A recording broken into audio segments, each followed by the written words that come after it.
أعوذ بالله من الشيطان الرجيم بسم الله الرحمن الرحيم الحمد لله رب العالمين الرحمن الرحيم مالك يوم الدين إياك نعبد وإياك نستعين اهدنا الصراط المستقيم صراط الذين أنعمت عليهم غير المغضوب عليهم ولا الضالين اللهم صل على سيدنا محمد الفاتح لما أغلق والخاتم لما سبق ناصر الحق بالحق والهادي إلى صراطك المستقيم وعلى آله حق قدره ومقداره العظيم سبحان ربك رب العزة عما يصفون والسلام على المرسلين والحمد لله رب العالمين آمين. In the name of the Father, the Son, and the Holy Spirit. Amen. Lord, I ask that you give me a spirit of wisdom and discernment to make choices that honor and glorify you today, and so that I may know you better. Thank you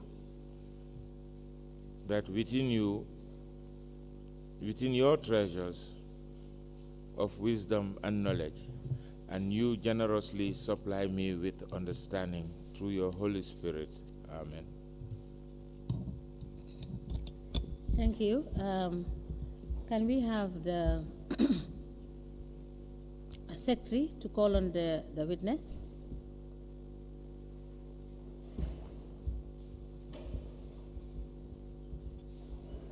Mr. Mbalo? No. You are supposed to call.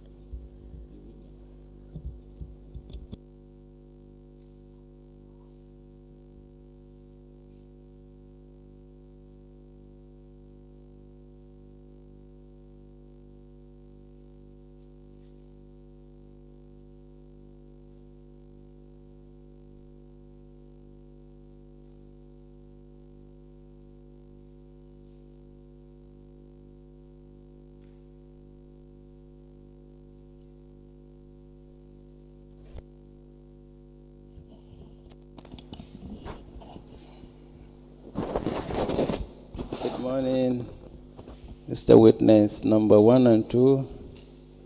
Welcome back to our daily proceedings. And may I now remind you that you are still under oath. So for continuation of our proceedings, I'm yielding the floor to Madam Chair. Madam Chair, over to you.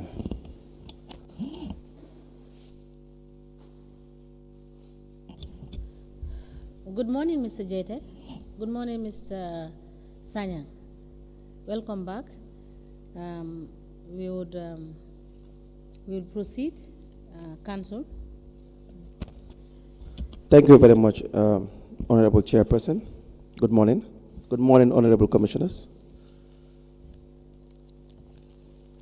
Mr. Jete, you're welcome back. We were discussing the compliance review for the year ended 31st December 2022. I believe yesterday we stopped at the discussion on the value for money. That you will find on page 25.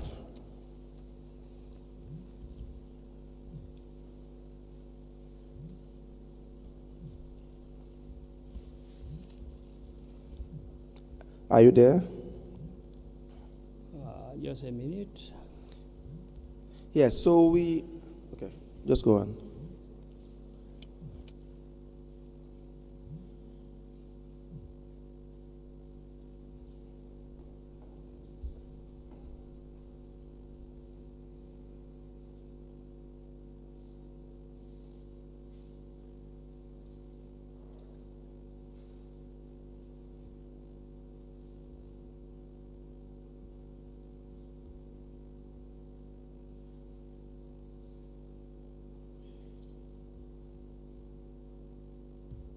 Are you there?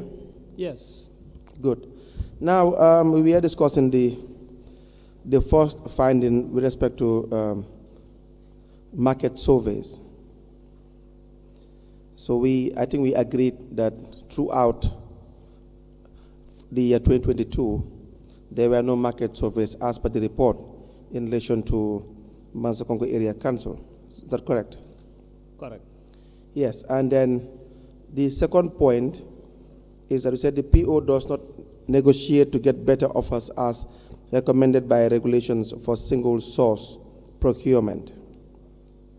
And we also discussed the importance of negotiation so as to still get or attain value for money so that public funds would not be wasted. So throughout the year 2022, we find that that is not the case in relation to Karan Area Council. Now, with respect to the vast difference in relation to the transactions that occurred in 2022, I think there were about 489 transactions, 483 for single sourcing, and 6 transactions with respect to request for quotation. And I said, if you compare that with the sampling, there were 6 samples of transactions, procurement transactions that featured in this report for 2022. So I was trying to find out, DG, maybe you can answer this as well better, whether you have guidelines. I think the witness said yesterday that there were no guidelines as to how these teams conduct these reviews. So my point is, how do you exercise check and balance in relation to the functions or the duties of the teams you send in these institutions to conduct compliance review? And so I was not here for the afternoon part. Maybe there's a background to the question. Can you? Yes. So if you turn to page 6, do you have a copy of? You can share with your director. If you turn to page 8 of the report, you will see that the total number of transactions for the year 2022 is about 489 transactions, out of which 483 is with respect to single sourcing, and only 6 for request for quotation. Now, the total value of the transaction are 6,849,343.1. Do you follow? Yes. Now, just below the table, it is very clear that the team that conducted this review actually covered all these 489 transactions. So it was not an issue of sampling, but then an issue of an in-depth analysis of all the files that comprise of the 489 transactions. So it means they did a thorough review in relation to all the files that were present for the year 2022. Now, if you turn to the last pages from 25, you will see that there are about 6 transactions that featured. So my worry is 6 transactions for any individual or individuals who have access to this report, that wouldn't give them an in-depth information. Considering the fact that if you look at the report, there's total disregard of procedure. Number 1, there is no formal contracts meeting appointment. Number 2, you will not find evaluation committees or inspection committees. So you will not find examination committees. You will not find all the necessary requirements as per the law. So that the transactions, the procurement transactions for 2022, and across the board since 2019, that they are way below the minimum allowed standard because of the flagrant violation of the rules and the regulations. So now, if we only illustrate 6 out of 489 transactions, that wouldn't give us a fair understanding of the level of seriousness that is occurring in Karan Area Council or any of the area councils. So my point is, my first question to your director yesterday, which he answered, but you can still answer if you want, is do you have policies or guidelines that will guide the teams that go out in the fields to conduct procurement reviews?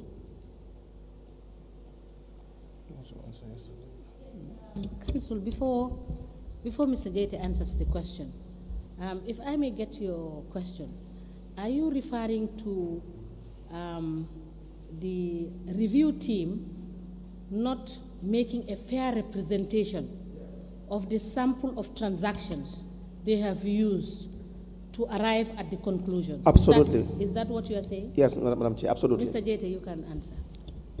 Are you saying that the 6 transactions that they depicted, so your question is whether those 6 transactions is a fair representation of the total Yes, of... that is the entire gist of the conversation. The number is too small compared to the total. That is the entire summary of this particular questioning, that the 6 transactions that feature in this report will not provide a fair representation of the 489 transactions that happened in the year 2022. Now, my question is, first, do you have policies or guidelines that will bind, or that the teams will follow when they go to out in the field to review the procurement activities in a particular institution? I'm not aware of any formal policy or guideline at institutional level, but the policy or guideline that we have perhaps is the Act and the regulation.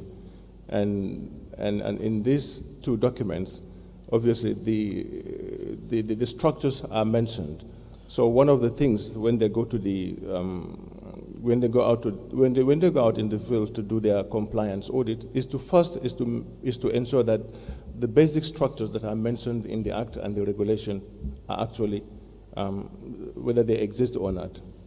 And if your question is whether this 6 transactions is a fair representation of the population of total transaction, then I would say no, because it seems 6 is, if 6 is too small compared to the total transactions that you've just mentioned. Yes, exactly. So now, when you review these reports that are being written by those who went to the field, as a director, or what does management do in relation to realizing that this in itself is significantly a very low number compared to the number of transactions that you find on the ground? What do you do about that?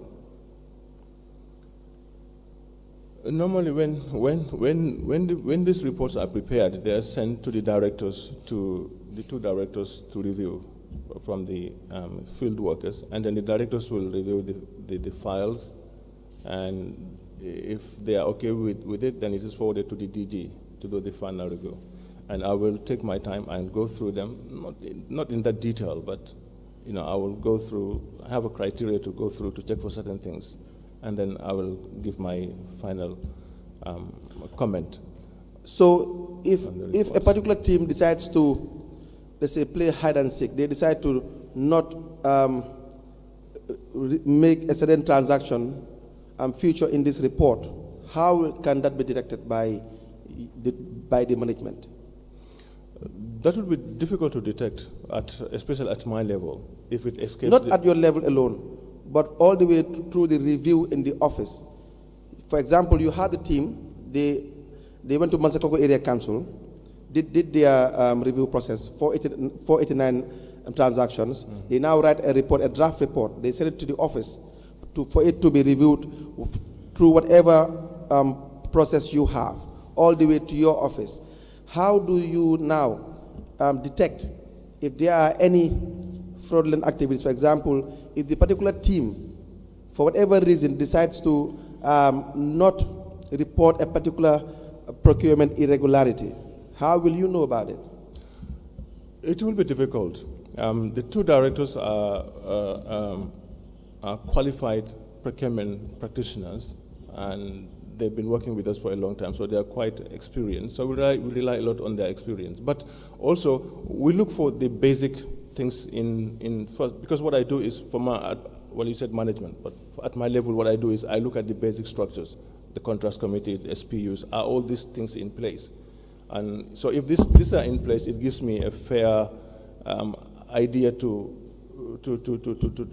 state my opinion as to the fairness of the report. But yes, if there's a collusion, that will be difficult to detect.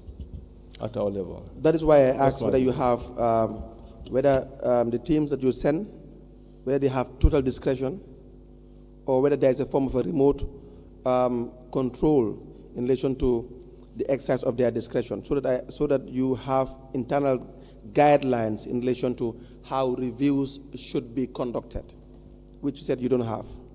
We don't. Madam Chairperson, we now exhausted the report for Karan Area Council for the year 2022. If there are questions from the commissioners. I just want to state that page 27 that you were looking at, the provisions of the law and the regulation. The provisions of the law and the regulations that are highlighted are wrong, and I just want to reconfirm that. Yes, Mr. Tamra. these citations are not Correct. correct. All right. Thank you. And point of observation, I am Mr. Sanyang. Sorry. Mr. Sanyan, thank you so much. Yes, Council, we can proceed to the next. Yes, before Mr. Joyner, yes. I have a question.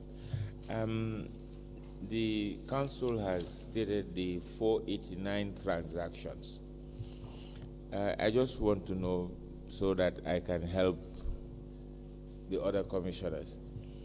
When they are reviewing these 489 transactions, do they list them and the value of the contracts or the procurement that they have been scrutinizing? Or they just count the numbers and say this is the number and this is the value? Actually, just to explain briefly how we go about our review. No, please, we are running out of time. Okay. My answer is it needs a yes or a no.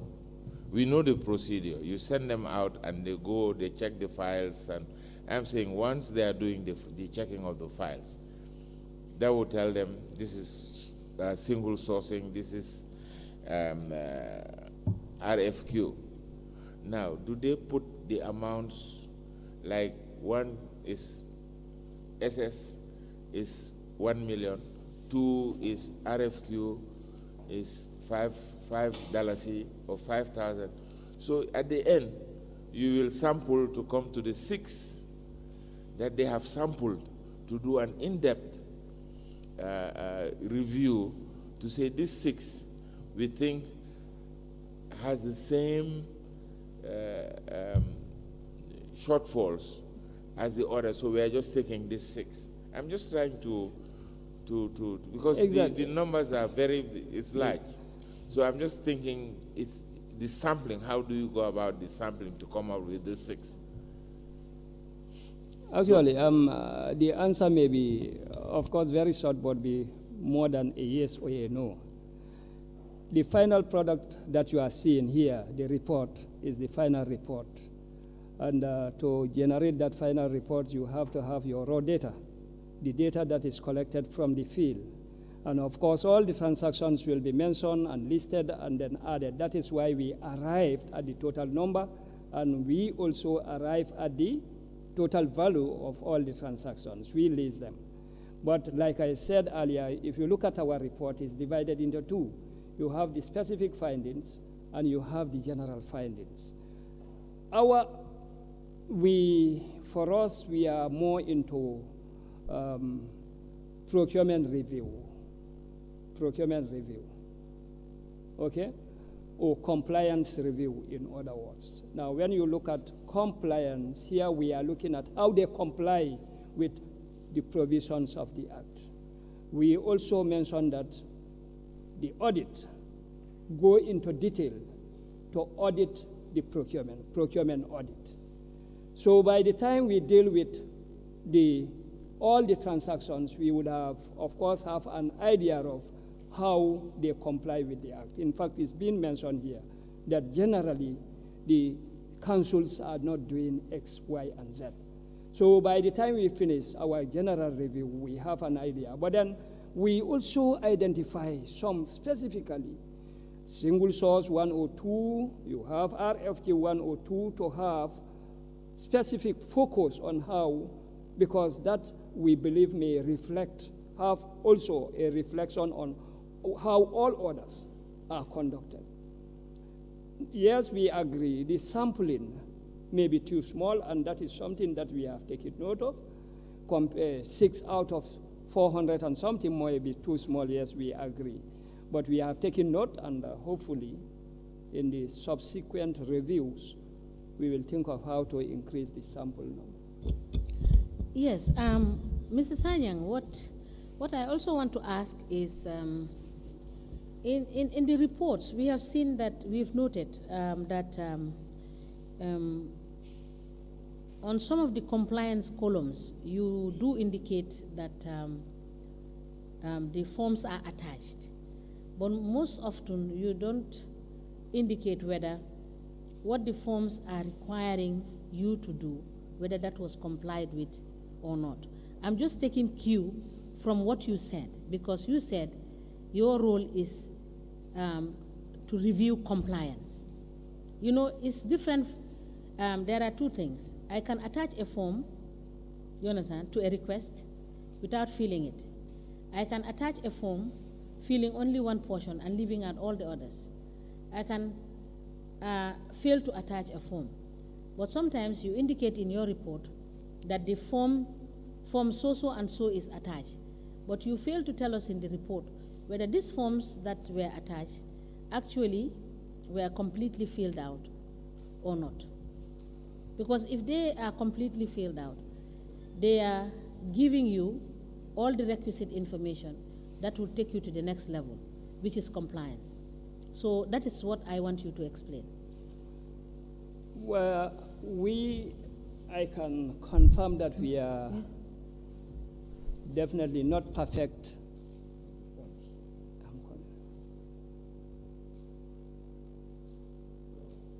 We are not perfect in the way we review.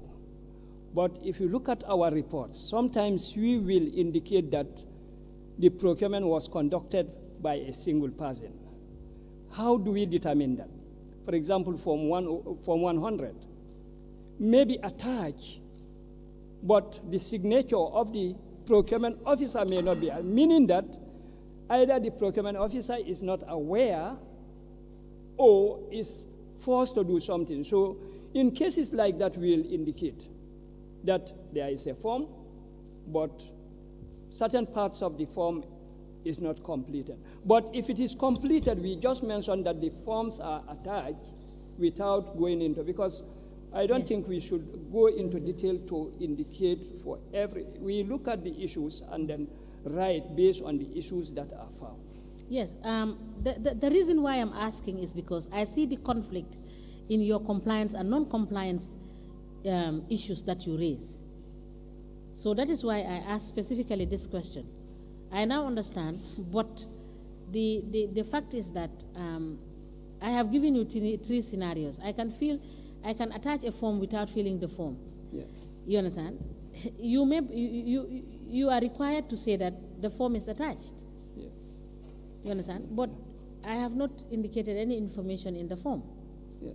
So that is my take. And because of some of the inconsistencies in the report, in both the compliance and the non-compliant issues, that is why I am asking that particular question. Yes. Yes. In addition to that is why, in fact, it's good that Mr. Jetta, you are here, because throughout the week we find, just as the Honorable Chairperson highlighted, cross-referencing really being very much inaccurate. To a large extent. In fact, for me, I take it that, in fact, all your references, 90%, would be really wrong. Yeah. And then sometimes the choice of words, the sentencing structures, you understand? So basically, even if you want to read verbatim from these reports, sometimes you see that it doesn't, the sentences would not even make sense. And then I wonder whether you, in fact, really conduct a review after the head of these teams write these reports? Do you really have a review, or is it just being approved just like that?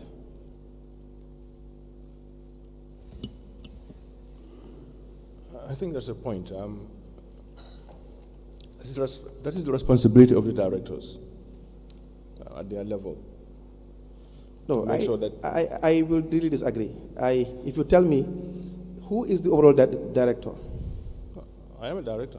Yes. So now, if the directors fail to do that, it appears as if you will not really you cannot shy away from the responsibility as well, Mr. Jai. Absolutely, and I'm not saying the contrary.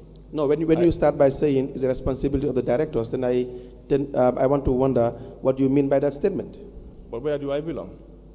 What? Where do I belong? Where do you belong? Yeah. No. I am a director. They are directors. That's our responsibility. Exactly. Again, maybe it is a choice of words, but if you want to take ownership, there's a way that you say it. But if you say it is a responsibility of the directors, what comes to my mind is you have directors in your office. You are the overall boss. They are supposed to do a particular job. You had told us earlier on, before, that they do these reviews before it comes to your office. Council, I am a civil servant, and I don't shy from my responsibilities. I'm the head of the institution, and I'm responsible for anything that is happening in the institution. And if I have to go to jail, I will go to jail bearing my responsibility. I'm a civil servant, and responsibility goes with authority. No, it is good that we know that. So I don't shy from my responsibilities. Absolutely. It is I'm saying that we are responsible, but the first responsibility is at the level of the directors. It is reviewed at that level, and it comes to me. So we are jointly responsible.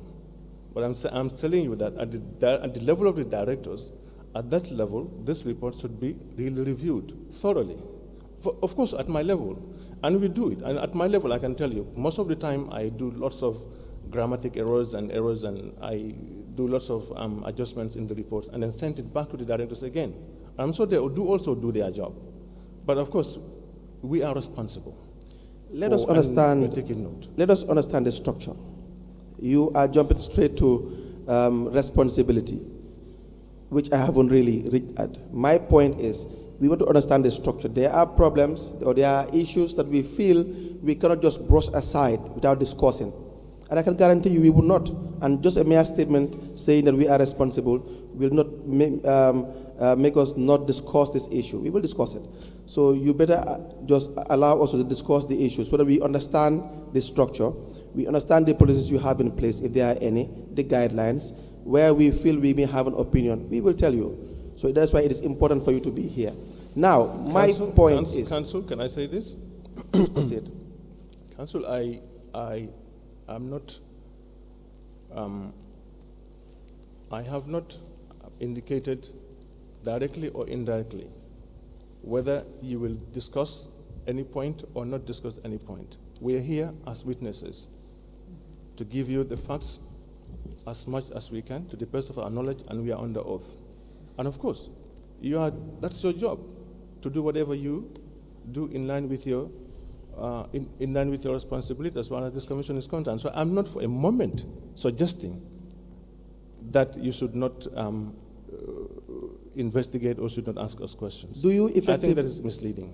Do you effectively review these reports? We do. What is the review structure?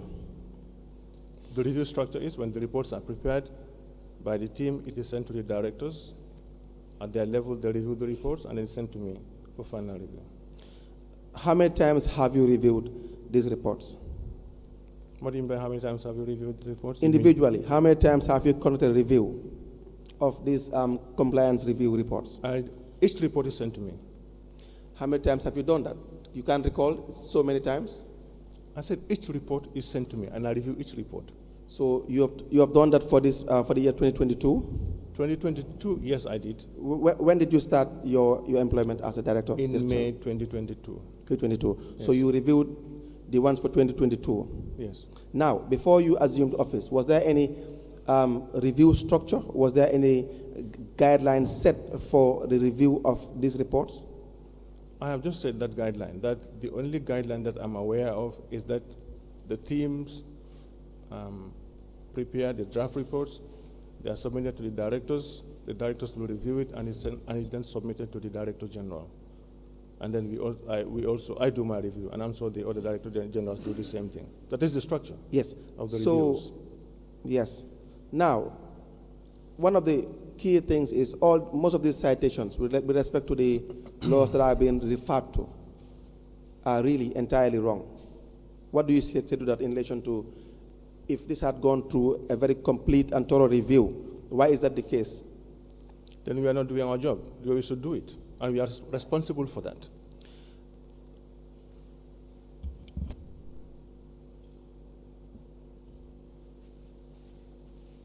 What do you mean when you say you don't do your job? You said most of the findings in the report are wrong. Yes. That was your question. Yes. And I'm telling you that if they are wrong, and I've seen some inconsistencies, and I've seen the chair also raise some inconsistencies in terms of the referencing, these are wrong. They are wrong references, and we should have detected that. Exactly. And that's a failure on our part, and that's what I'm telling you. And I accept responsibility for that. Not only are the referencing wrong, sometimes you will see that in one report they will tell you that the area council, a particular area council, complied with the monthly reporting mechanism to GPPA. And when you go deep in the report, you realize that that is not the case. They in fact do not comply. So what do you say to that as well? You also wrong in that aspect as well? As the findings show, it's wrong. Yes. And so I'm just, yes. Okay. Yes. So now, don't you think if you have had a comprehensive review structure, those things could be avoided? I don't know exactly what you mean by a comprehensive review structure. I have just told you the review structure that we have, and obviously that review structure has. Let me finish, please. Proceed. And obviously that review structure that we have, according to the findings here, is failing. Exactly. So yes, that review structure that we have should be reviewed again. Exactly. That is why I said, don't you think if you have a comprehensive review structure, it probably will be more effective than what you have on the ground now? Because what you have on the ground now, you and I have already agreed, is not effective. Yes. So do you intend to review that? Absolutely. How do you intend to go about it? Oh, we'll go back and look at our systems again and see why were some of these failures occurring within the system that we have. It shows that the system is not really, like you said, it's not complete, or it's not a strong system, it's not an effective system. That is what it is showing. And our job is to review that system again and make sure that it is robust and strong, and will in future remove such inconsistencies from happening. The last point is, you agreed that if you have 489 procurement transactions in a particular institution, sometimes in the thousands, you provide only 6 in the report. Also, you have been provided by the team 6 samples in the report. And we were told that all these 489 would in fact be in the institution that you review. Let's say for Masakongo Area Council, to be very much detailed. All these 489 files would be with Masakongo Area Council. Now, when they come back from Masakongo, they come back with a draft report, and they only give you 6 samples. They only give you a number that 489 transactions are being reviewed. Do you follow? And the value of that 489 transactions, let's say for Masakongo Area Council, is $6 million plus, about $7 million here. The review samples will only give you $300,000, $400,000. But you agreed, 2 of you agreed entirely that is really a significantly low number. Did you not? Absolutely. But are you only discovering that now? When you review these things, did it not cross your mind that it was really significantly low? I did not review it. This is what here. What period is this report? 2022. Which month? It's 2022. This is an elapse. It's a lapse. The same thing happened across the board in all the area councils, even for 2022, when you were the Director General. It's still an elapse as well? It is a lapse. Exactly. So when I suggest, respectfully, that you go back and conduct a comprehensive review, I'm not trying to have an argument with you. So if you independently are saying that you are not doing your job, that is up to you. What I'm telling you is that these things, we will not go through it we notice it and will not tell you what we find. Trust me, we will do that time and again. So let's now move to the compliance review for Karan Area Council for the year 2019. We very much welcome your findings, Council, and please find more, and we'll accept them all. And it will help us strengthen our system, and that's what we are here for. You see, please. Sorry, can I comment? Mr. Jaita. Yes, madam. With all due respect, we are not here to put anybody on the spot. These reports were given to us by your office, and I believe that we are just highlighting some of the mistakes and the errors that are committed. We are looking at the issues in order to help correct some of the anomalies. Yes. And to help you in the process. Absolutely. And I believe what Council is trying to put across is the fact that you must put in place a mechanism to check your review teams so that at the end of the day, you have a system yes, you are guided by the legislation and the regulation, but that is not sufficient at your level, yes, at your office, so that you can supervise properly the team that goes to do these assessments.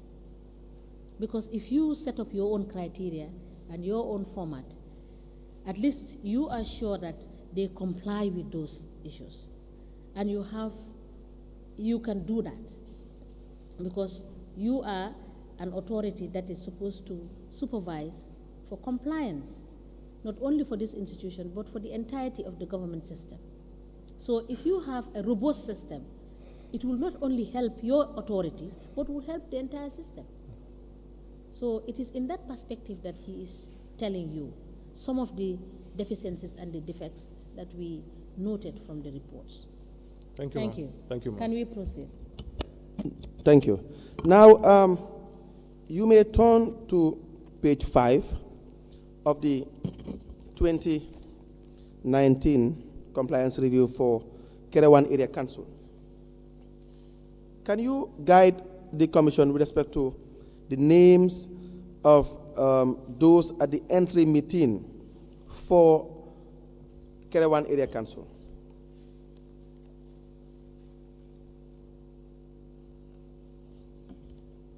They are as follows. Number 1,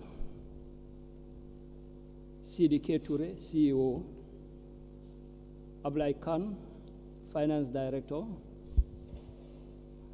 Fatoumata Jete, Procurement Clerk. Ablai Keta, Director of Planning. Maudo S. Jallo, Finance Manager. Wuri Jallo, Internal Audit. Cherno Diouf, Account Assistant. Bunja Jallo, Account Assistant. Lamin Mane, Planning Technician. And then you have the members of the GPPA review team. And what were the documents or the key documents that were reviewed for the year 2019 with respect to Karan Area Council? The documents are as follows. Procurement plans were reviewed, purchase requisitions, requests for quotations, evaluation reports, contracts agreements, and mandatory reports to the authority. How about the team or the staff directly involved in the review process?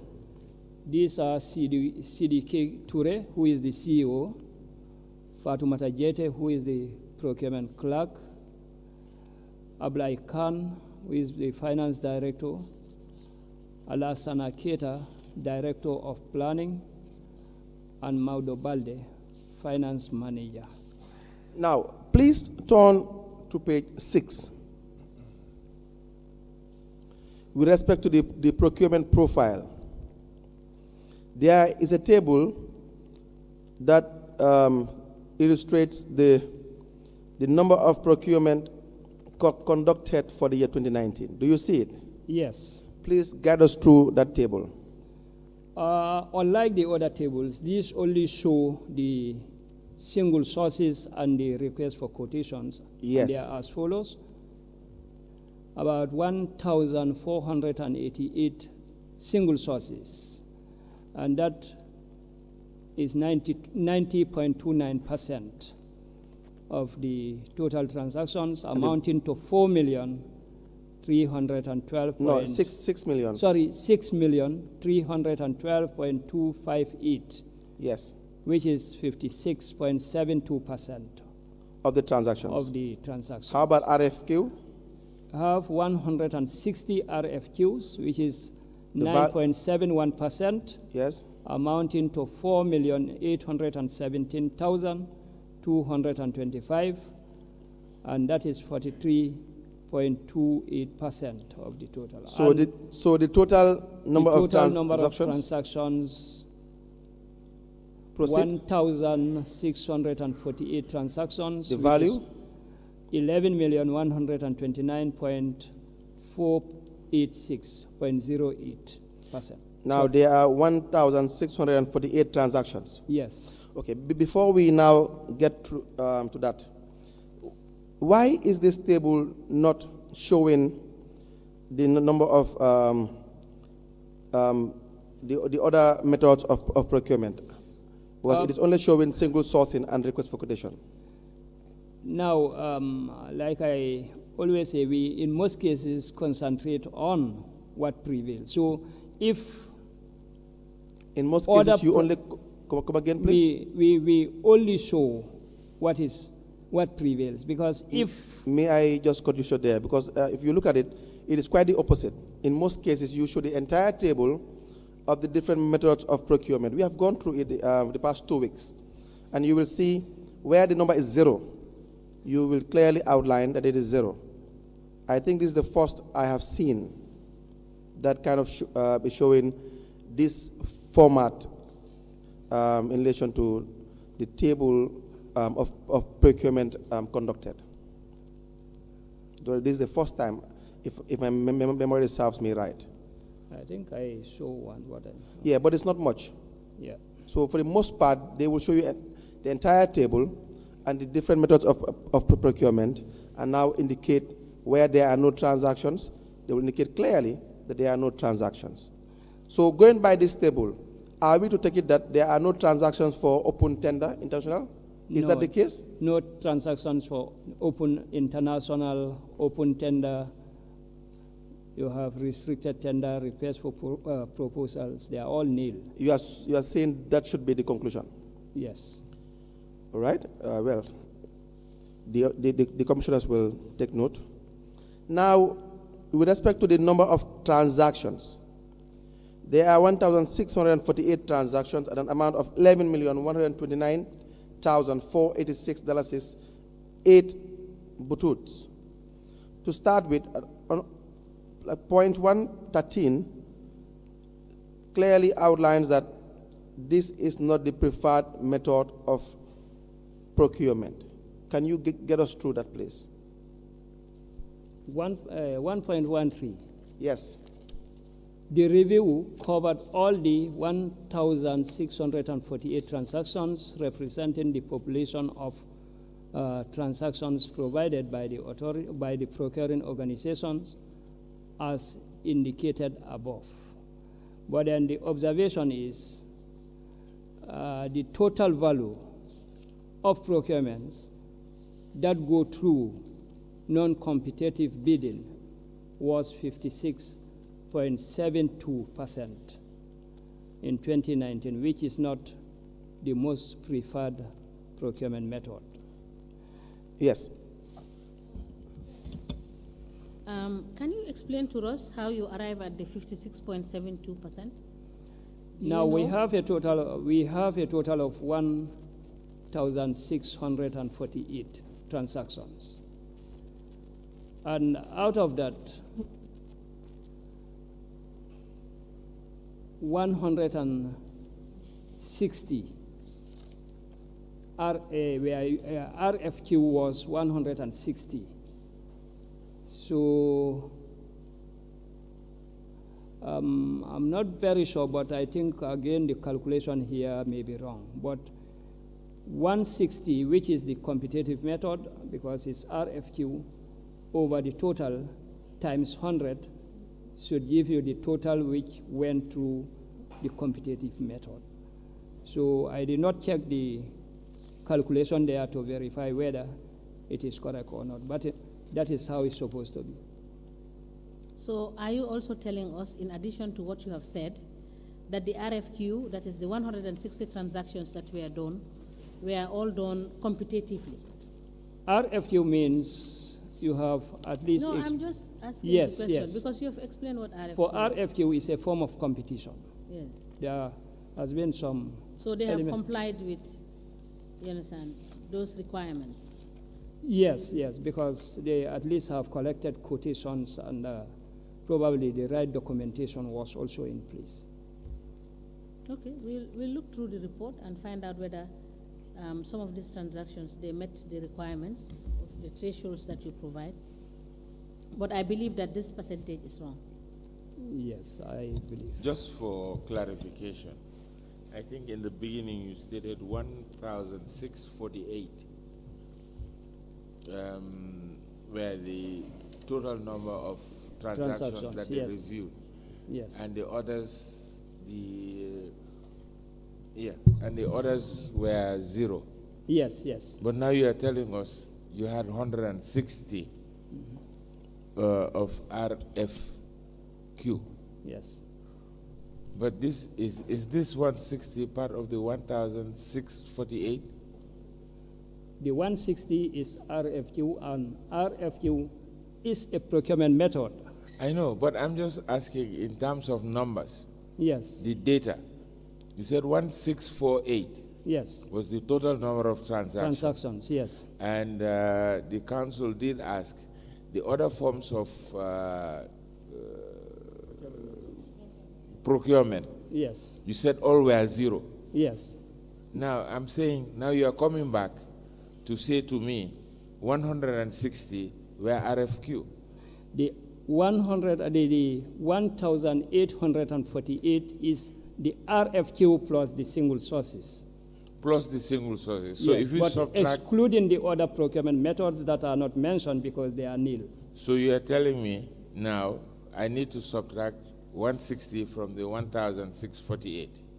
To give you the single sources. Single sources. Yes. Okay, thank you.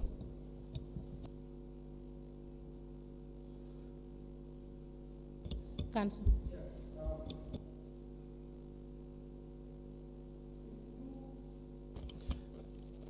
We go back to table. We will now try to do a comparison.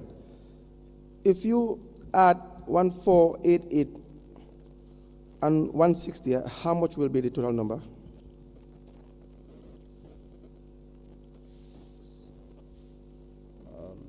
Maybe if I can use it.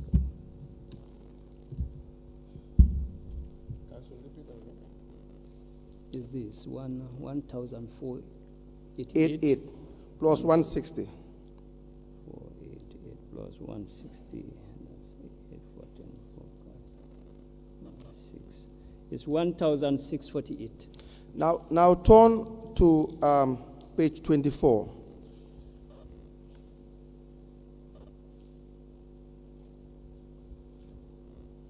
Where you have your specific findings.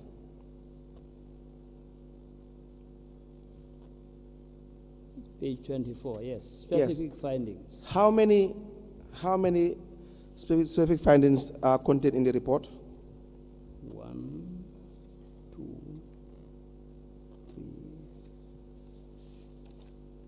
3. 3. Is it 3 or 4? 1. You have the first one is 2. the procurement of 7 motor bicycles. That's Yes, correct? it's 4. It's 4, yes. 4. Now, again, if you look at the 1,648 transactions, the value is how much?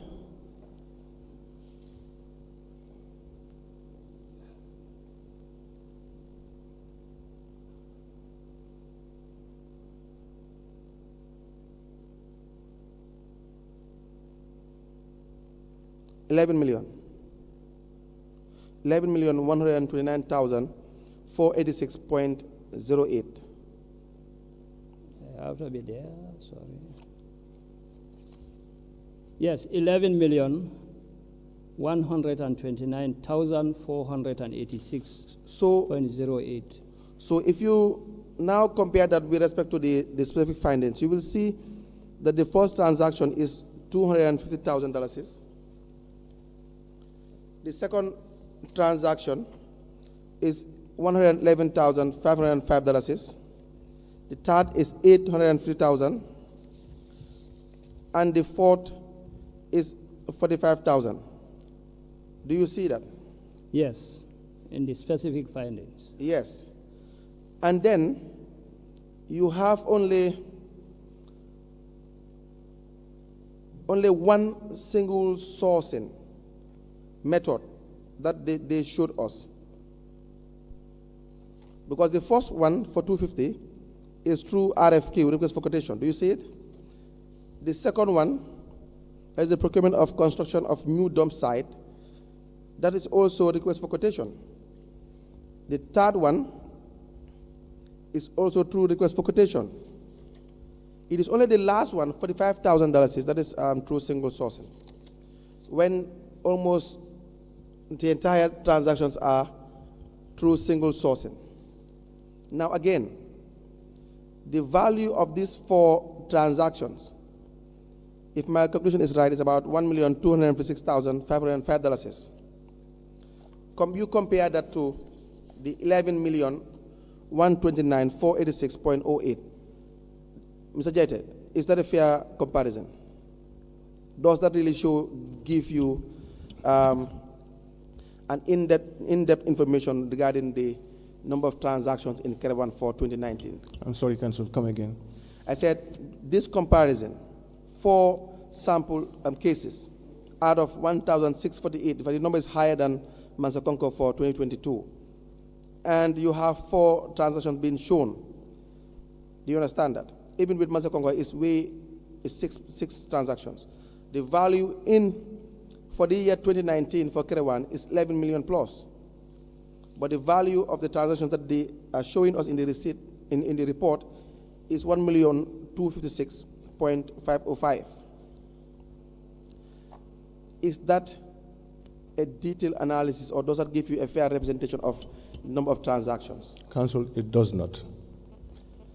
Now, again, with respect to single sourcing, you highlighted, when I say you, I mean the report highlighted, that the reviewers observed that the total value of procurements that go through non-competitive bidding was 56%, which is not the most preferred procurement method, and especially the single sourcing. But you only have one sample, only one, for single sourcing, and that is about $45,000. So with this 1,488 transactions single sourcing, they only gave us one sample. Will you, as a director or as an institution, be given adequate information by the team that you send in relation to what this 1,488 transactions is all about?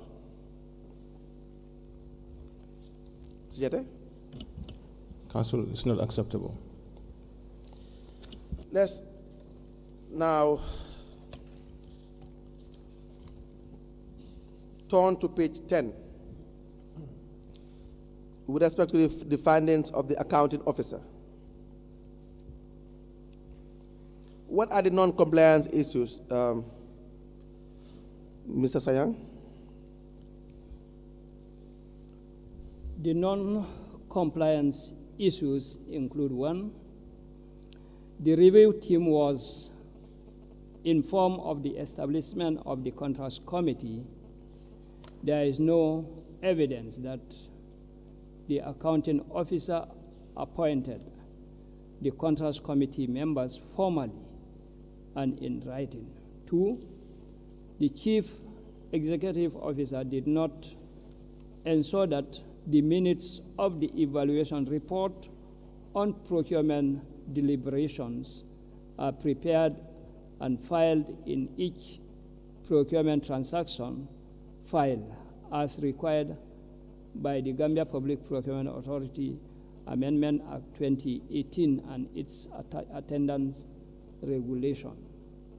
The CEO did not appoint members of the inspection and acceptance committees as required by the Gambia Public Procurement Regulation 62, 63, 64, 66, and 67. And finally, the Chief Executive Officer does not ensure that the procuring organization properly documents procurement proceedings and manage records in accordance with the Gambia Public Procurement Act, Section 35(2). So, in summary, Sorry, let me. Can you confirm, please, on page 9, you have 2.7.0 compliance, and then the next one, Page 9. Yes, page 9. We don't know whether it's non-compliance or compliance. Can you explain to us? The first one is saying it's compliance, but the second one, we don't know whether it's compliance or complaint or non-compliance. The first one is compliance, Yes. and the second one is non. Non is supposed to be non-compliant. It's supposed to be. Yes. Okay. should I proceed? Okay, and before you go to page 10, do you agree that the regulations? Sorry. Eh? Supposed to be compliant because according to the Act, the SPU should report directly to the Chief Executive Officer. So it's supposed to be compliant. So it's not complaint It's not complaint. as provided for in the report. In fact, the complaints should not have been there. They should all fall under compliance issues. Okay. And you agree with me that the provisions of the regulation, the GPP are regulations that you just quoted, are wrong, right? Yes. Okay. Council, you may proceed. Yes.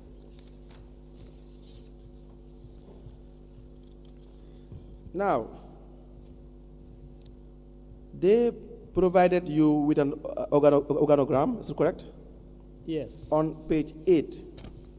Can you please advise me whether that is the organogram? Yes, this is the organogram provided to the team of reviewers. Now, going by the organogram, where do you see the procurement officer? Under which department? Under finance.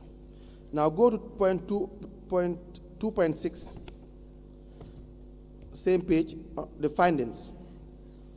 Please read the findings loud to us. The team of reviewers realized that Karan Area Council do not have an organizational organogram. Do have. Do have an organizational organogram which shows the reporting line of the specialized procurement unit. Karan Area Council do not have an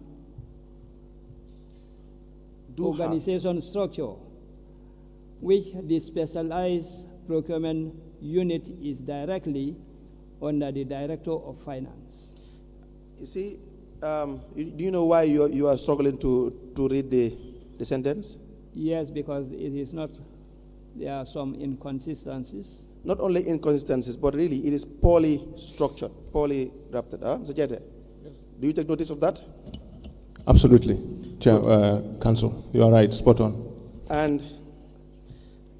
And again, where did this report say the SPU is under?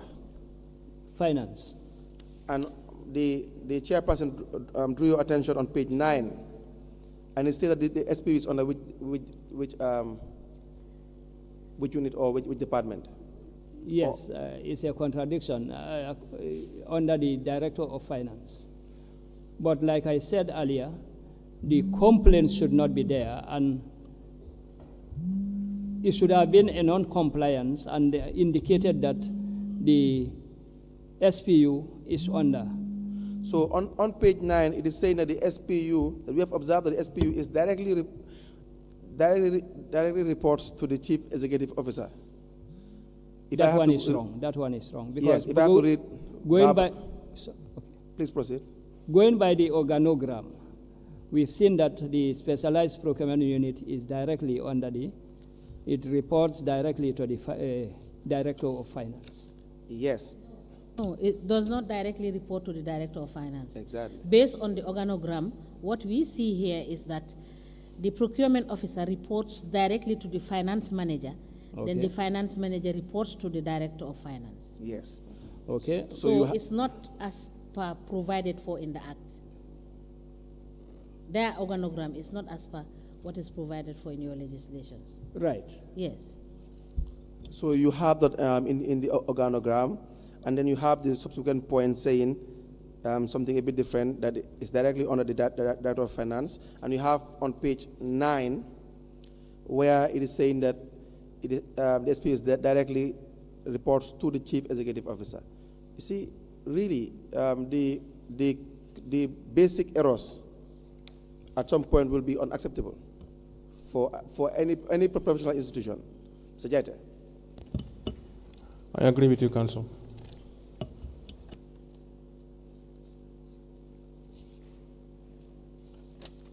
Now, let's go to page 11. But before that, we were discussing what the accounting officer did not do in relation to complying with the relevant laws and regulations. Is that not the case? Yes. And we are saying that even their appointments in the first place were not done formally. Yes. And so one can only conclude that it is done verbally. And there were no minutes of meetings. Right. But then, again, you turn to page 11 with respect to the functions of the specialized procurement unit. They are saying in terms of an organizational structure, there is evidence that the KAC, that is the Karan Area Council, has established an SPU as required by law. Now that it is being staffed with personnel who are well trained in public procurement and whose professional qualifications meet the requirement that may be established in accordance with the guidelines to be issued. Now let's look at their qualification. The KAC procurement staff and their qualification. The first point of observation is there is only one individual in the unit. Is that supposed to be the case? Is that really, do you call that a well-staffed unit? No. But then you've already certified them as being well-staffed, just on point 3.2.0. You already gave them a ticket that they were well-staffed. They are well-staffed.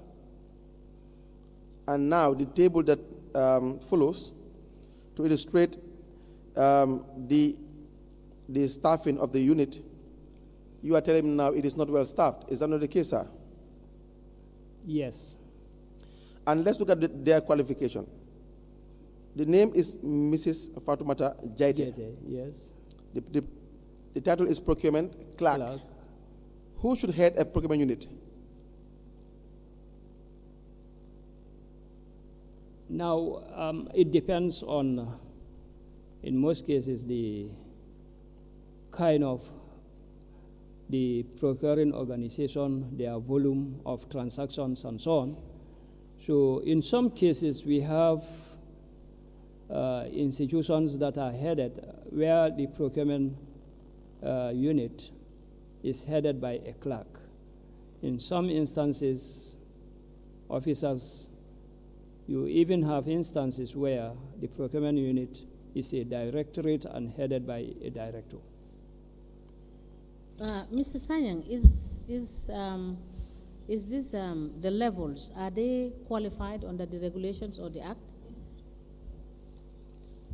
Well, if you look at the structure and staffing. No, what I mean is, are Yes. they provided for in the Act or in the regulation? The different levels. Yeah, no, the level of the head of the SPU. Is it provided for in the legislation? No, the levels are not indicated. And it's not also provided for in the regulations? No, it's not provided for. Okay. Yes, you may continue. Now, the qualification is level 2 GPPI. And ongoing studies, none. Training, GPPA procedures. Now, you said that the staff indicated as members of the SPU are actually staff of SPU. What does that mean? Now, when the team interviews those concerned, they will try to verify whether there is an SPU, and if there is any, who the members are, and if they are indicated, they will try to verify whether the staff indicated as members of the SPU are actually members of the SPU. Now, let's look at the non-compliance. Proceed. In the table on the findings, 3.2.1, it says, it gave the detail and then said ongoing studies. It says none. And in the report, it says the team noted that the said head of SPU is undergoing training in procurement as required by Section 51 of the Act. So this one also, there is inconsistency. Yes. You may proceed. Yes. Now, 3.2.3, non-compliance. With respect to the SPU. 3.2.3, yes. non-compliance. Yes. The SPU does not ensure that GPPA Form 101, and that is the request for quotation, is administered and used solicitation documentation during obtaining of quotations from the suppliers. 2, the SPU does not publish notices of award. 3, there was no evidence that the SPU had conducted periodic market surveys to inform the placing of orders or adjudication by the contracts committee. And the last point is the SPU does not prepare contracts documents. Right. So please proceed. Sorry, let me just take you back a minute. Under Section 50, you made reference to Section 50 of the Act with respect to the establishment of the SPU. If you go further, I ask whether you have provided for the levels. You said no. But if you look at your Act, Section 51, it clearly indicates what you are supposed to do as an authority. Section 51 of the Act. Yes. Please read it for us.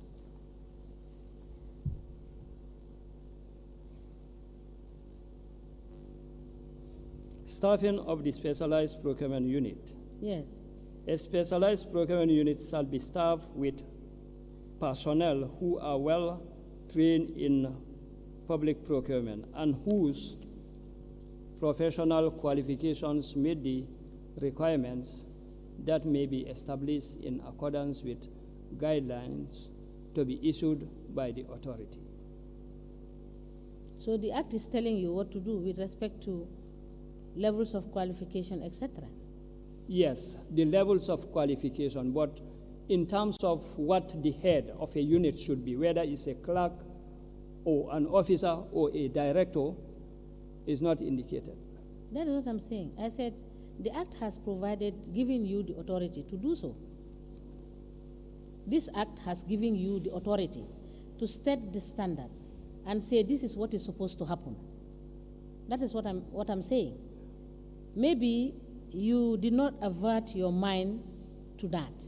So I'm just drawing your attention to that. Okay. Mr. Jete. Chair, you are absolutely right. And I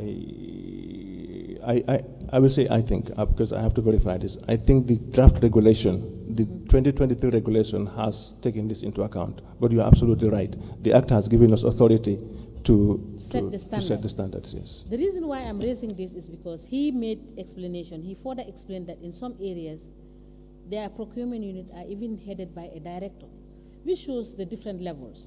So, but then if you want to make sure that the councils are efficient in the disbursement and the procurement of goods and services, you must set the standards. And if you set the standards, it will be easy for you to do your compliance, because you know the staff that will be responsible will not give you reasons as to not comply, because they know. Madam. Yeah. Absolutely right, Chair. Yes. Madam, even in addition to that, these are councils that employ there. But then if you go to the, for example, the ministries, in the government, at government level, appointment is done by PMO. And PMO will have, of course, they have specifications and requirements for each position. Yeah. So that this will indicate what qualifications a clerk will have, what qualifications an officer will have, and so on and so forth. No, but Mr. Sanyang, when PMO does this appointment, it does so in consultation with the relevant acts, you know, because they know it's a specialized unit. So they do consultation and make sure that they refer and they look at the relevant legislations so that they tailor-make whatever they are asking for to suit the requirements of those legislations. I think I'm agreeing to, my argument is in line with what you are saying. All right, thank you. Yes. May I just say, the local government scheme of service does not contain provisions for procurement staff. So I think this is something that probably your authorities should work with them on, because you have provisions for what the qualifications should be. But there's no provision for procurement staff under the scheme of service for local government councils. Thank you. So you can take note of that. Noted. Thank you. Yes, Council, you can proceed. Let's look at the composition of the contracts committee for the year under review. What page is that? 13.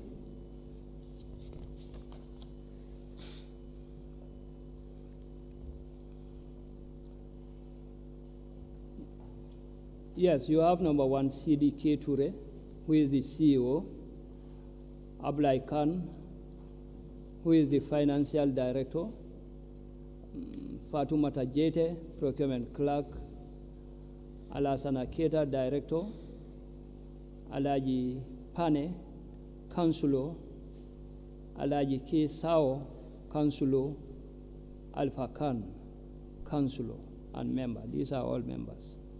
So if you look at the contracts committee, we've already discussed that there were no formal appointments.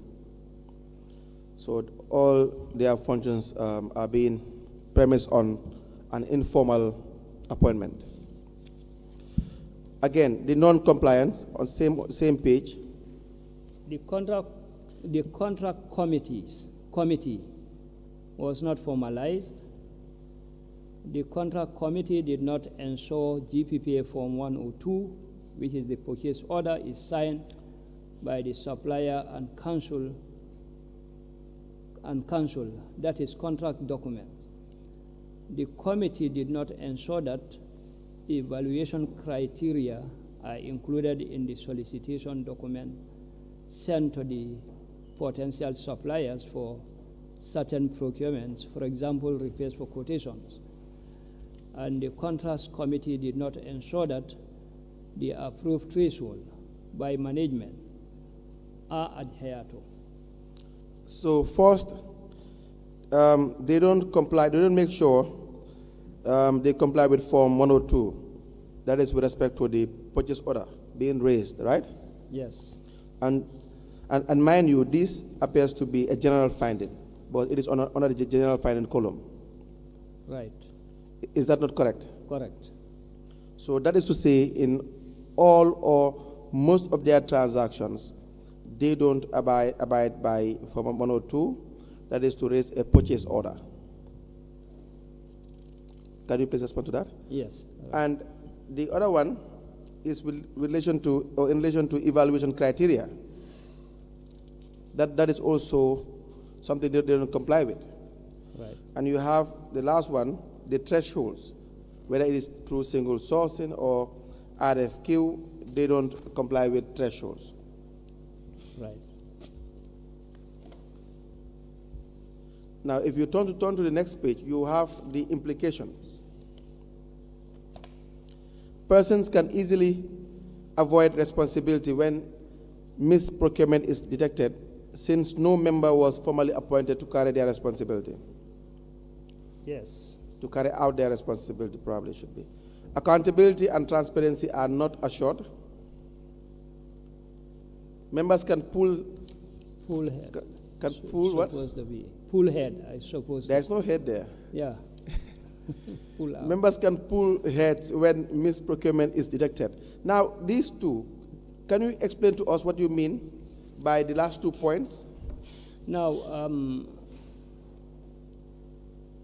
if you look at the non-compliance, where it is indicated that specifications are not drawn and no evaluation criteria, so in that case, it becomes very difficult to establish the basis on which evaluation and an award decision is taken. No, it is not difficult. It's just simple.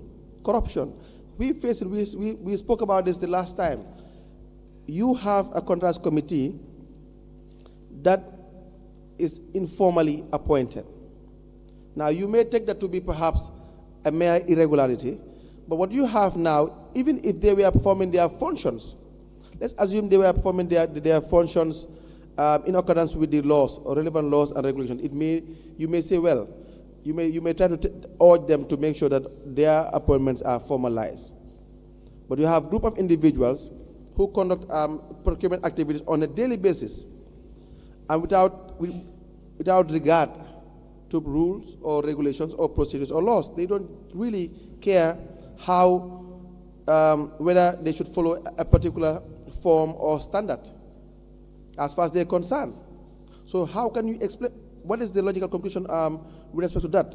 Because when you look at the non-compliant, there are no compliance column when it comes to the contracts committee. So when you look at the non-compliance, you see not even the purchase order. In the beginning, there are area councils wherein the mode of operation is they will raise a purchase order, but now disregard the entire procedure.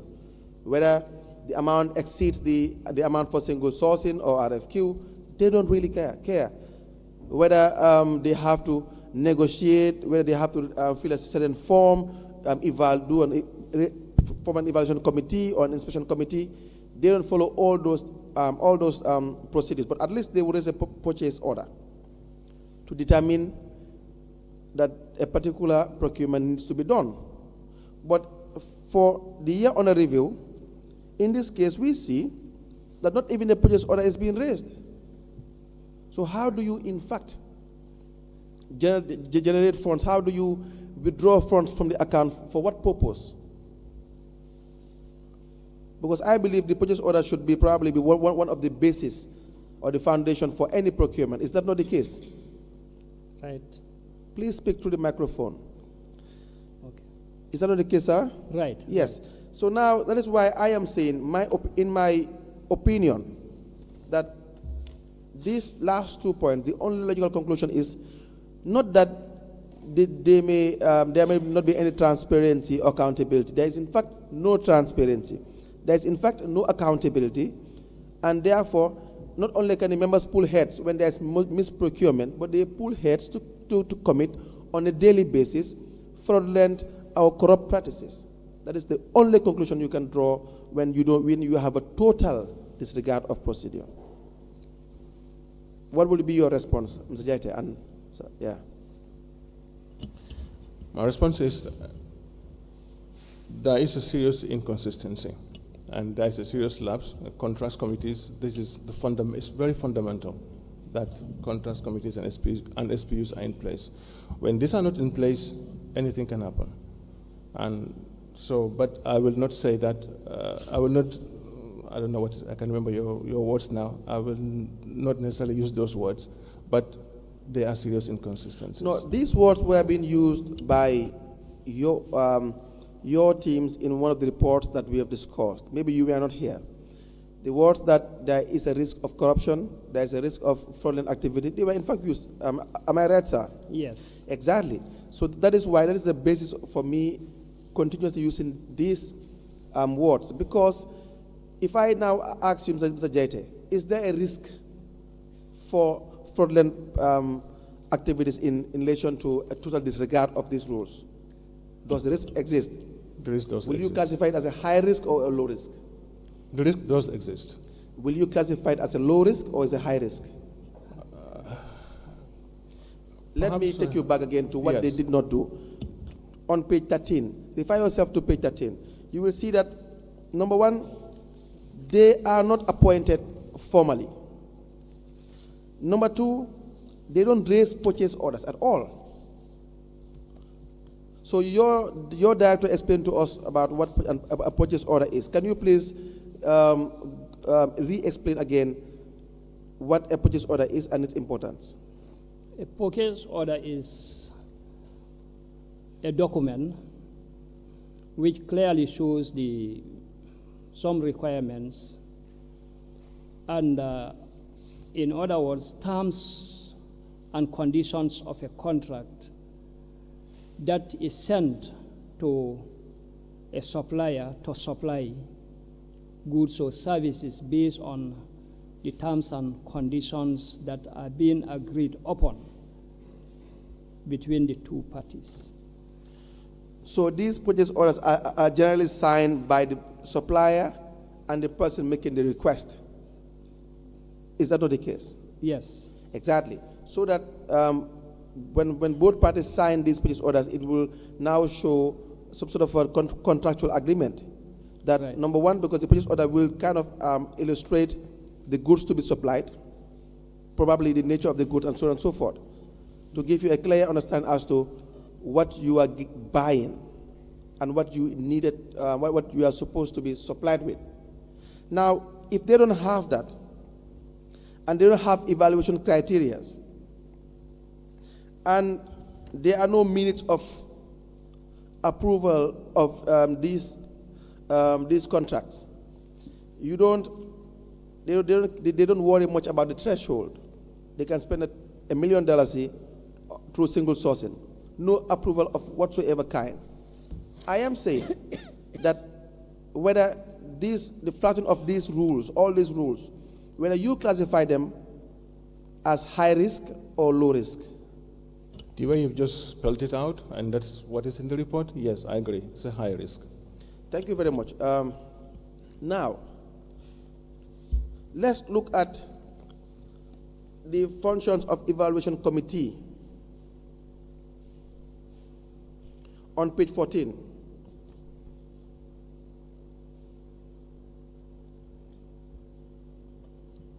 Now, the non-compliance issues, there was no minutes of the evaluation report in the RFQ transactions. There was no evidence to show that the evaluation committee was established in fact. Now, the implication causes the use of wrong procedure, which can lead to wrong decisions. Accountability and transparency are not assured. So again, no evaluation committee to cut the short for a summary. You recommended that the committee should undertake all their technical evaluation of quotations, strict adherence to the compliance and evaluation criteria, that's on page 15, set out in the request for quotation. Each committee member should initially carry out individual evaluation, the scores of which should be duly filled before aggregating and summarizing the report. So again, this recommendation we see in all the or most of the reports, but on most occasions they are not being complied with on a regular basis.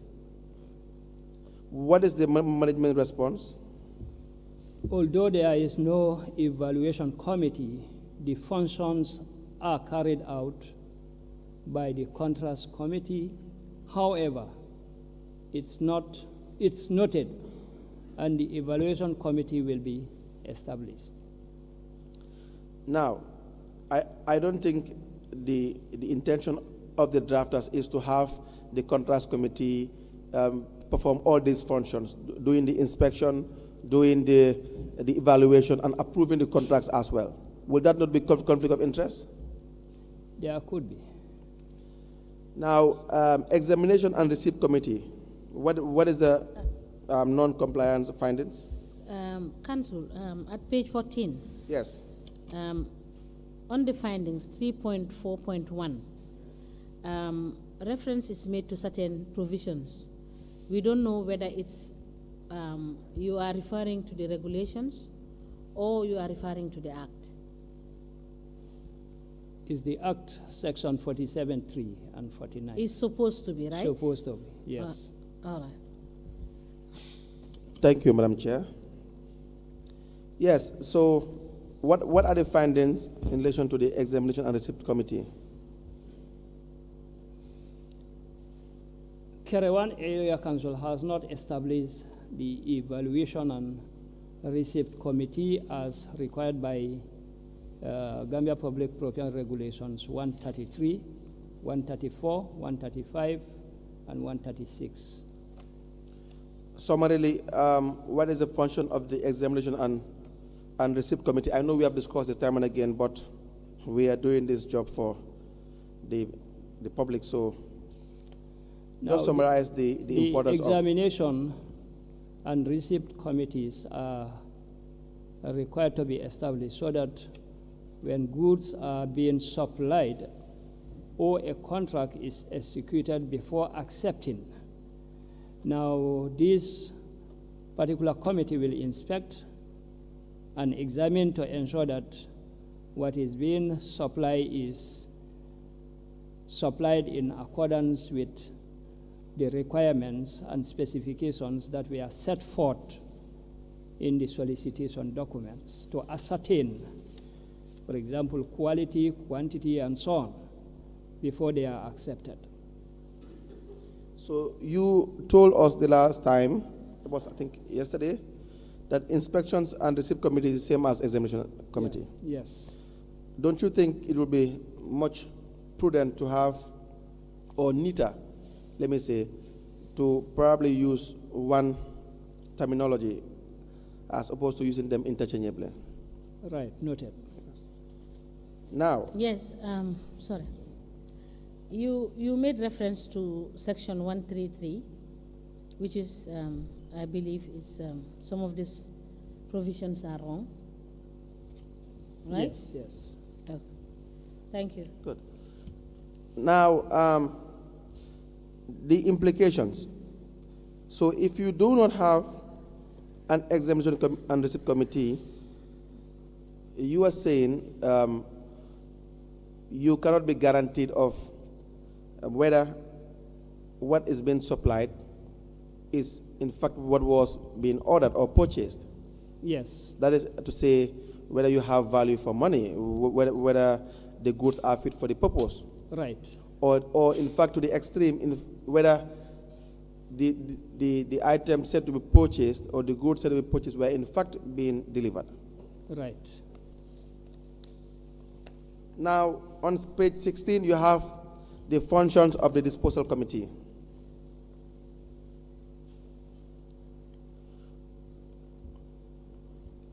Yes? Yes. What is the function of the disposal committee?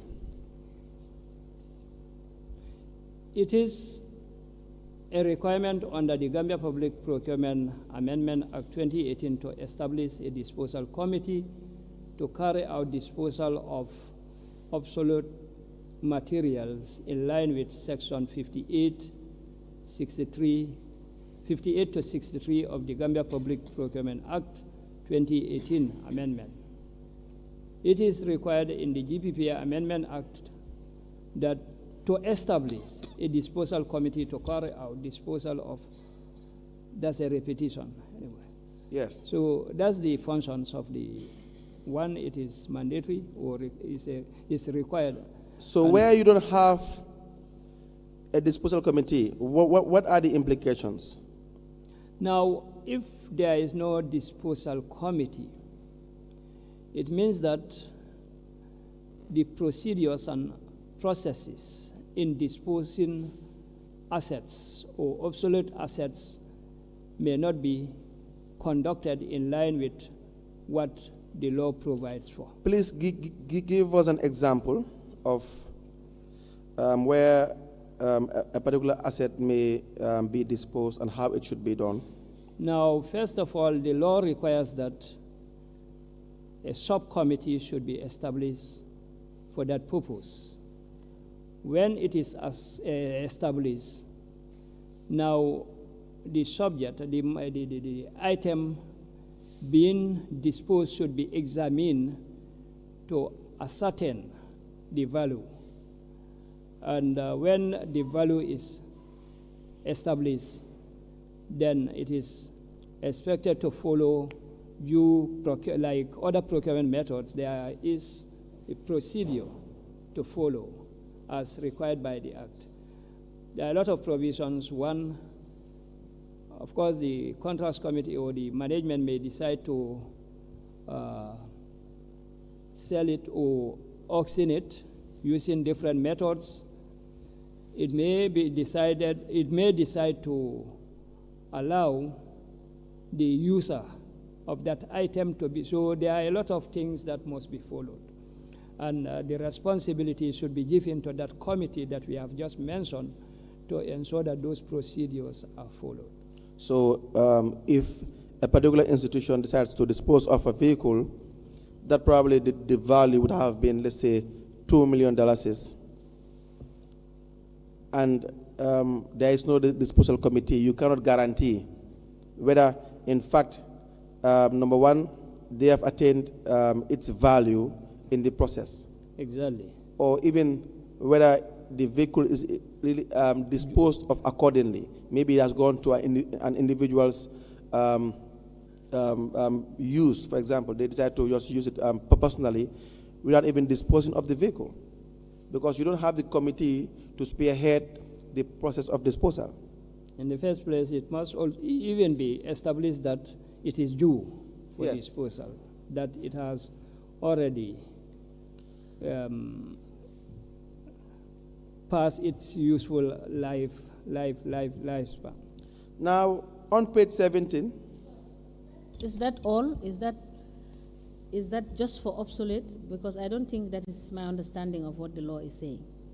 That there should be a disposal committee to be able to dispose of obsolete, etc. But can you refer us to the law so that we will not have a wrong idea of what the Act is saying? Disposal is on page section 58 to 63 of the Act. Section 58 to 63 of the Act.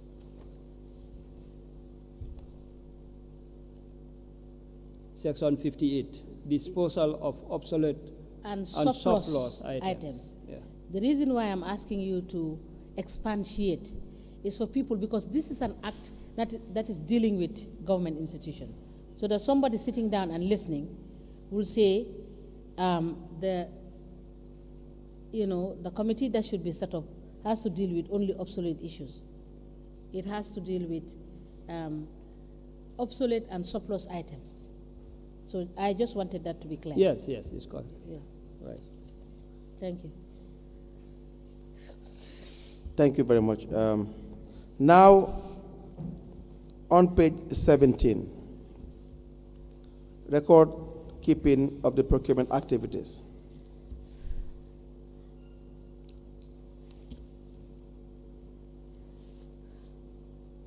Yes. Now, you said that the review observed that the PO, that is the procurement organization, has maintained comprehensive and individual file and some of the GPA forms attached. But will that be the same with respect to the earlier findings on the procurement organization? When you have on page 10 that the functions of the accounting officer,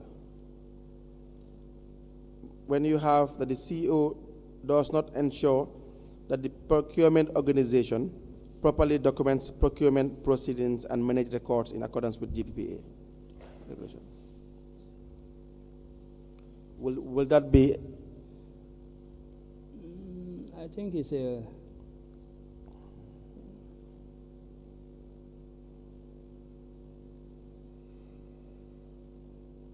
contradiction. Yes.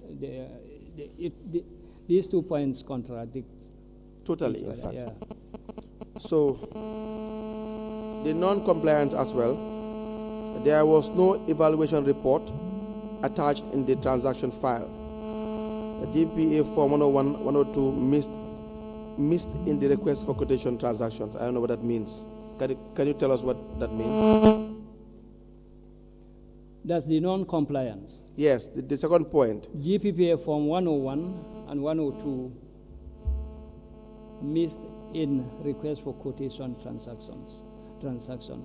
Now, transactions were reviewed where the POU's request for quotations were then. It was observed that Form 101 and 102 were missing. And these are very important forms in this transaction, in this kind of procurement. That is RFQ. Just remind us the importance of Form 101 and 102. Now, Form 101 is a solicitation document. Yes. Which is prepared with all requirements and specifications clearly indicated, including the evaluation criteria, and sent to potential suppliers and expect them to respond based on the requirements or specifications set forth in that solicitation document. So, in other words, all responses should be based on what is being requested for in Form 101. And the 102 is the purchase order, when a request or offers would have been received, evaluated, and then approved, and then a supplier identified, then the purchase order will be prepared to tell the supplier, and the supplier will also agree to respond to supply based on whatever is indicated on the purchase order.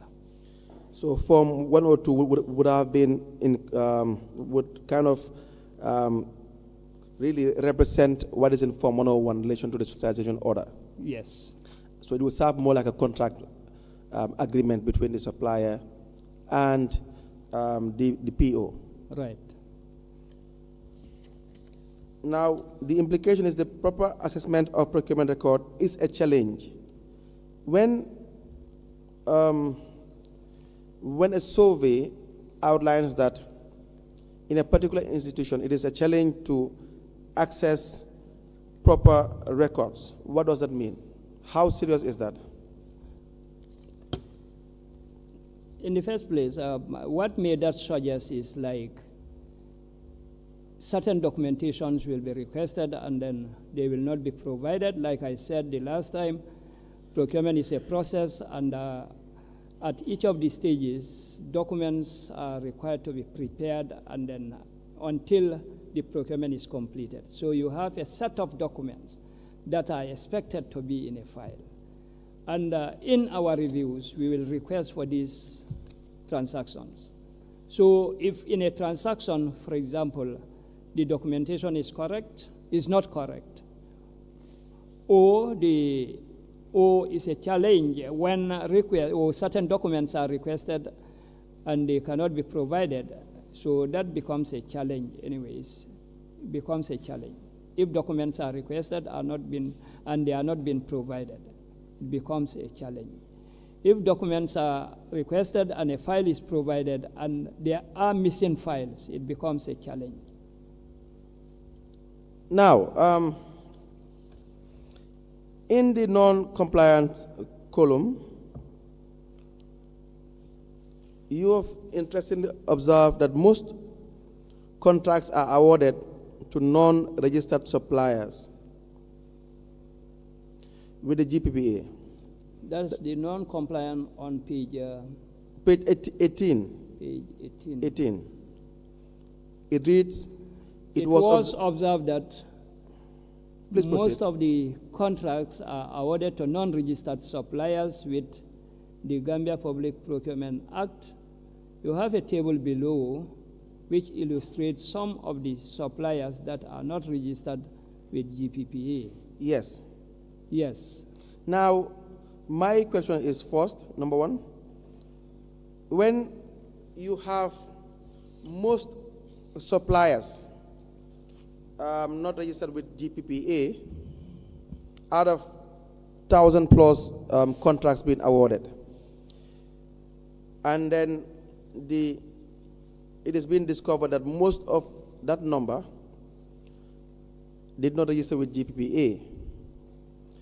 Now, will it not be more proper to outline all the suppliers that did not register with GPPA, or is it an acceptable standard procedure that you only list a few of the suppliers or some of them?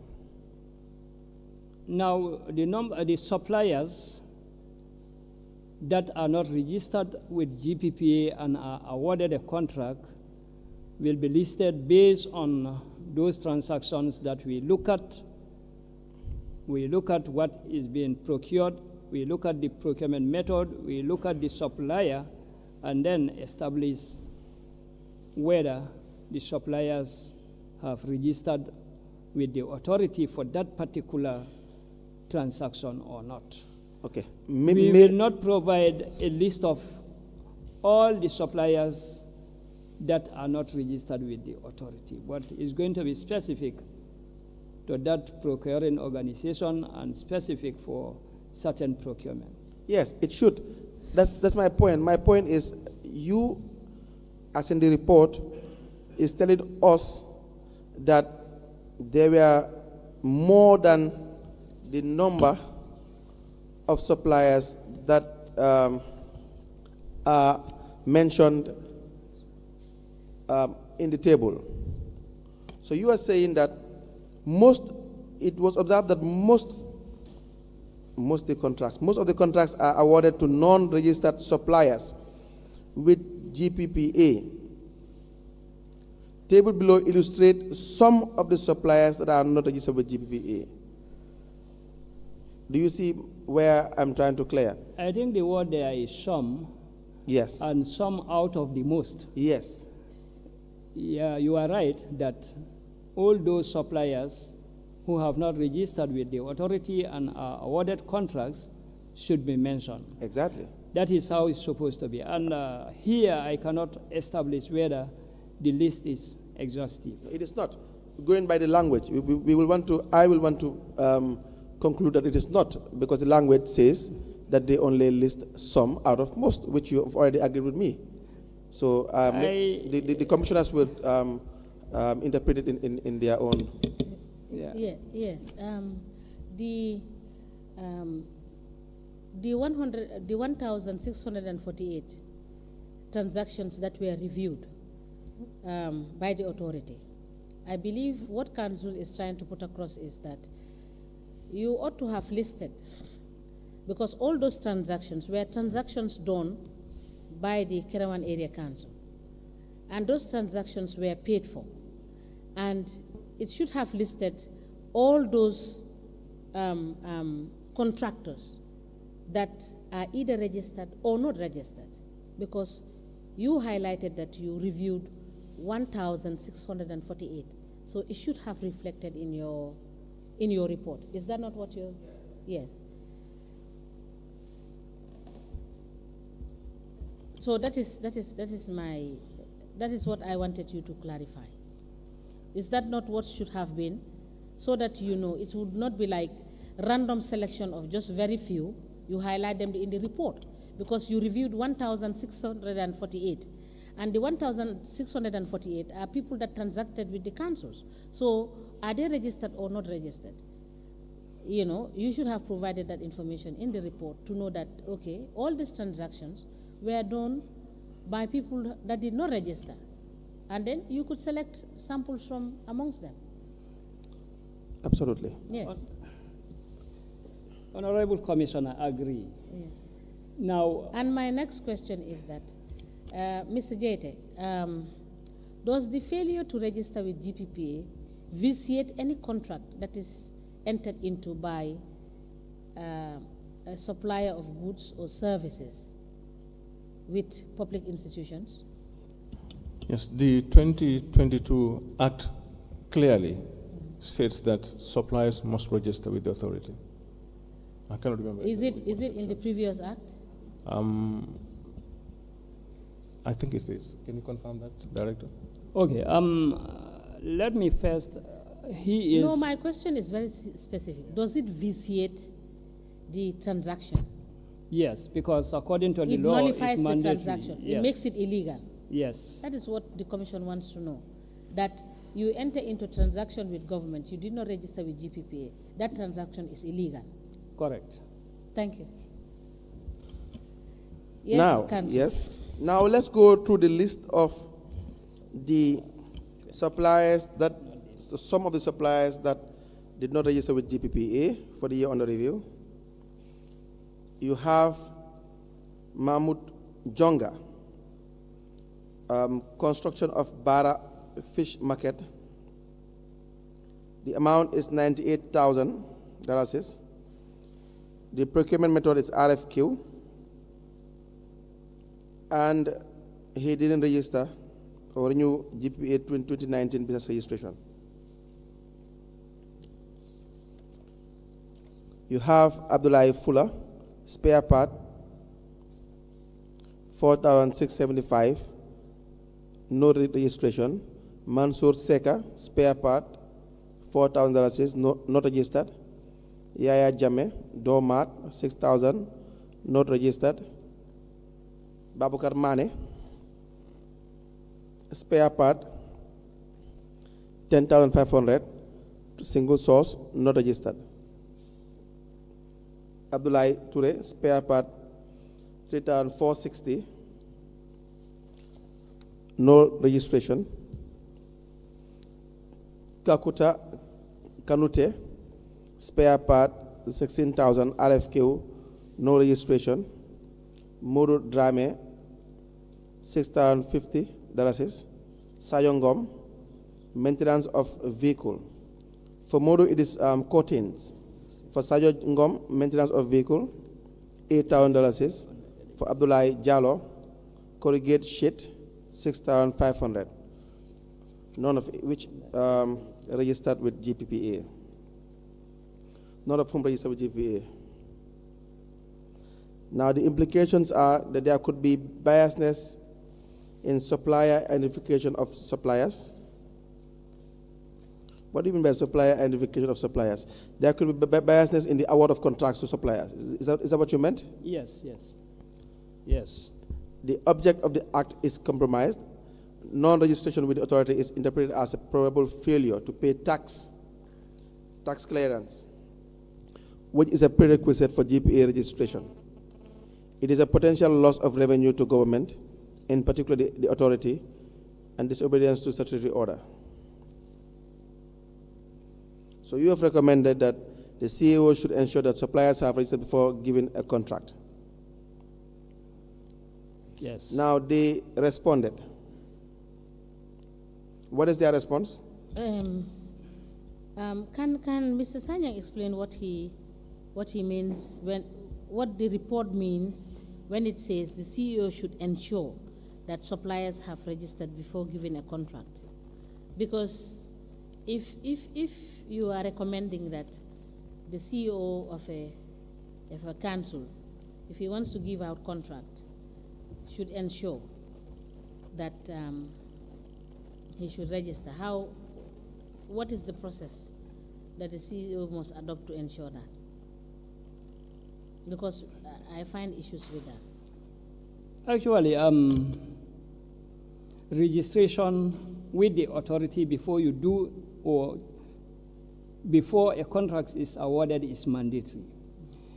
The CEO, the head of a procuring organization, and the officials involved in procurement are accountable for whatever decision they have taken in terms of procurement. So if a contract or a procurement transaction is taken to or is forwarded to the CEO for approval for the transaction to proceed. I think I mentioned here that there should be a checklist that the CEO must look at to ensure that all requirements are fulfilled before approving for a contract to be awarded. So if a contract has been awarded, up to payment is effected, then it means that the CEO somehow did not carry his or her mandate, because one of the things that he or she should find out is, you intend to award this contract to Mr. X. Has he registered? Yes or no? And the onus lies on, of course, the PO, the head of the procuring organization in particular, to ensure that suppliers are registered with the authority prior to awarding any contract to them. Yes, you talked about Form 101, which is the solicitation form that you need to fill. Is it not contained therein? That information, is it not contained in Form 101? About registration? Yes. Honorable Chair, in the year under review, registration is an award criteria. Sorry, is not an award criteria. And let me explain. In the years under review, a supplier can be identified. You can allow a supplier to bid, you can evaluate, and then identify, and then ensure that the supplier or contractor is registered prior to payment.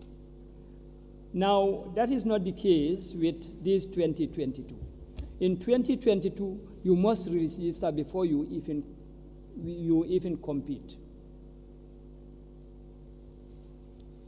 I stand to be guided by the legislation. Whether in the Review Act of 2018, it is not provided that potential suppliers of goods and services should register with the authority prior to the review of the 2022. Yes, Mr. Jete? Chair, exactly that was I was trying to look for. So if you may allow me to. Yes, please. Eligibility under the 2014 Act. Yes. It says. What section is that? Section 24, eligibility. Yes, you can proceed. In order to be awarded a procurement contract, suppliers shall be registered with the authority in accordance with the regulations made under this Act. 2, it says, notwithstanding subsection 1, a procurement contract may be awarded to a supplier who or which is not registered under the following conditions. And the conditions are mentioned.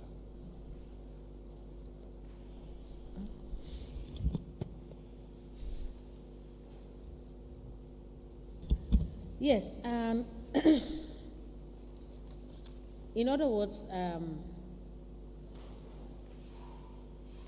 you said it's section 24, right?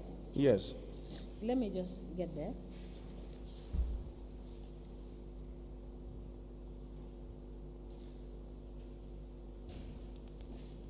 So under the previous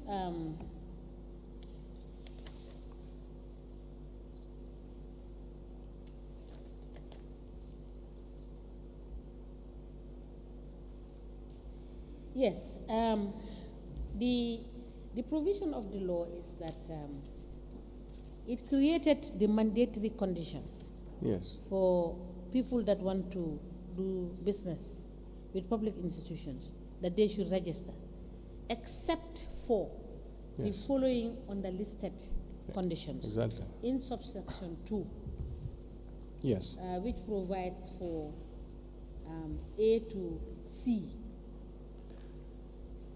And if you look at subsection 2, A to C, these are specific Yes. issues.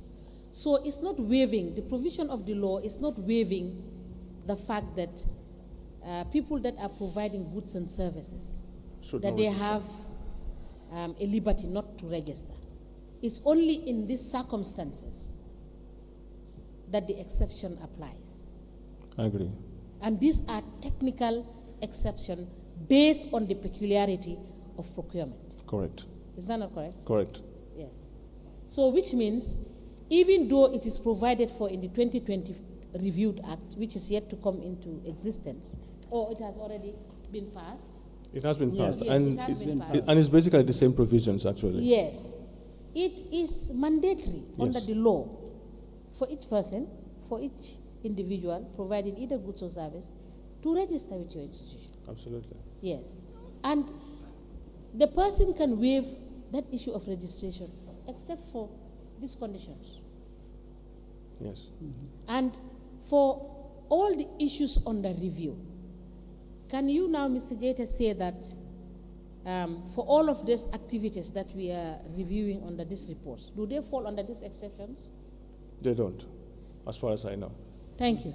Council, Sorry, just a quick one too. Yes. In there, I heard the word taxes. After this review has been done and the contracts awarded, and we found out that these guys are not registered, who pays the taxes to government? Because you are procuring a service, and it is stated that you have to pay taxes based on goods procured or sold to individuals or organizations. Do you ensure that that is done, or you just pay and leave it to the guys to go and sort themselves out with GRA? Thank you, Honorable Commissioner. Let me first point out that in terms of taxes, GRA is responsible. At the authority level, GPPA, we have certain documents that must be provided before you register with the authority. And these include one, you have to have your tax clearance from GPPA to show that all tax obligations are being fulfilled. And without that, we don't register you. No, I think you're getting me wrong. I'm saying the non-registered vendors, do you ensure that they pay taxes after you have gone into a contract with them? Because they might not come back for another business with you. Because if they had to come to do business with you, you would have asked for your tax clearance, for their tax clearance. But they are not coming again. Let's say it's a one-off deal that they had with you. Non-registration with GPPA and you are awarded a contract in itself is a non-compliant and will be captured and treated with like any other non-compliant issue. If I may get you right, it is the GRA who should or who is responsible to go after those people who fail to pay taxes. No, I understand, Mr. Sanya. I am just asking, let me put it this way. Do you facilitate the payment of taxes to GRA? Yes or no? Actually, we don't. I just want to report to this body that... Okay, that's okay. That's okay. Any other question from the commissioner? No, you can proceed. Thank you. Now, on page 19, yes, here. On page 19, with respect to the specifications, what were your findings on that?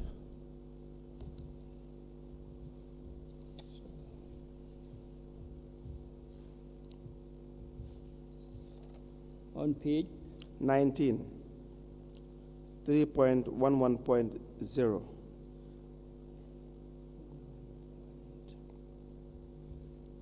You said that the reviewed procurement proceedings were observed. Okay, the review procurement proceedings, we observed that some of the transactions are not having technical specifications attached to the transaction of the item, which is not in accordance to GPPA Amendment Act 2018, Section 25(1), 2, 3, 4. However, technical specifications was not generated in most of the requests for quotation and single source procurement. Yes, and the what is the implication with respect to the non-compliant finding on that?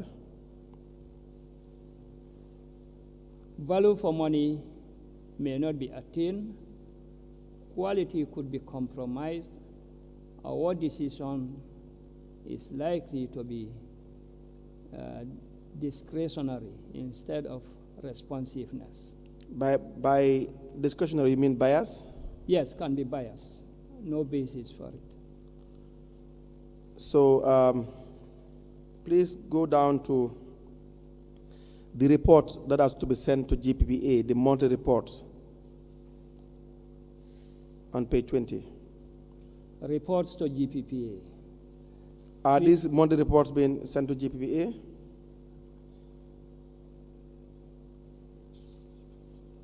Going by page 20? The PO does not undertake, no.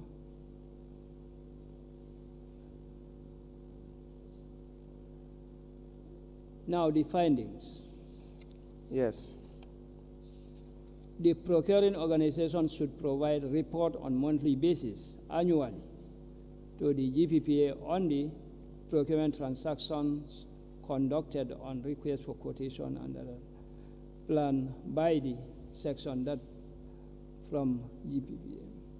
We observe that POs does not send reports to GPPA as directed in section 29 and regulation 116 and 119. Monthly reports were not being submitted as required. So Karan Area Council for 2019, they failed to abide by their obligation to Yes. kind of Right. send monthly reports. They don't do that. Yes. Now, with respect to the contracts management, there is a table on page 21. You said the findings construction project 2019 fully funded by Karan Area Council. Now you have market rehabilitation and toilet. Location, SAO, contract value $131,256. The remarks are, it is a successfully completed project, right? Correct. Number 2, construction of passenger waiting shed. Farafenye Badibu Car Park, $189,420. You marked it as successfully completed. You have the car park's surface filling. Amdalai Car Park, $80,000 is successfully completed. Market soak away construction, Farafenye Market, $58,821, completed. Construction of temporal dump site, Bamba Tender, $47,835, completed. Construction of temporal dump site, Farafenye Market, $47,835, completed. Toilet rehabilitation and plumbing, Bara Car Park, $42,350. Construction of borehole drilling, Daru, $850,000. Now, you have, before I come to my question to the table, you have non-compliant findings. You said no standard contract document for some contracts awarded. You turn to the next page. Inspection and acceptance committees are not established. Supplier performance reviews are not carried out to inform future improvements of the suppliers on completion of their deliveries as required by regulations. Now, let me first start by saying, whose remarks are these? Are they GPPA remarks, or is it the procuring authority, which is Karan Area Council's remarks that these projects are completed? I think the remarks are by the procuring organizations to the GPPA review team. Now, if you prepare a table like this, and you just highlight that this is the project, that is the location, the amount is so and so, and it is successfully completed, would that give any reader or any individual who should ideally have access to this report, just like the Commission of Inquiry, would that give anyone sufficient information with respect to whether, in fact, these remarks are that of the GPPA or that of the institution on the survey? Actually, with the table, it's going to be very difficult for one to establish. Now, how did your team, or was it established that, in fact, these projects were completed successfully? Like I said, I think the report is what is given to the reviewers, and they wrote according to the information given to them. That was given to them. But I want to believe that something is missing, where if an information is given to you, there should be another column to verify or justify or show evidence that what is being supplied or given to you, the information provided to you, is true or not. Exactly, because if you look at the non-compliant findings, one can only conclude that if not all, you cannot ascertain that these projects are being completed, because if you say that the contract documents for some contracts awarded were not up to standard, for example, or were not available, or the second point, that you don't have an inspection and acceptance committee to even guarantee or even ascertain whether in fact all these projects were completed in the first place, talk less of the standard of completion. Then if they just tell you that, yeah, well, we embark on this project, but it is completed alone, probably even if you don't go to visit the site, would it not be much more prudent to have a column to outline clearly, in no uncertain terms, that there is no evidence to back this up? Because what the non-compliant findings suggest is that there is no evidence to back these remarks by the area councils. What do you have to say to that?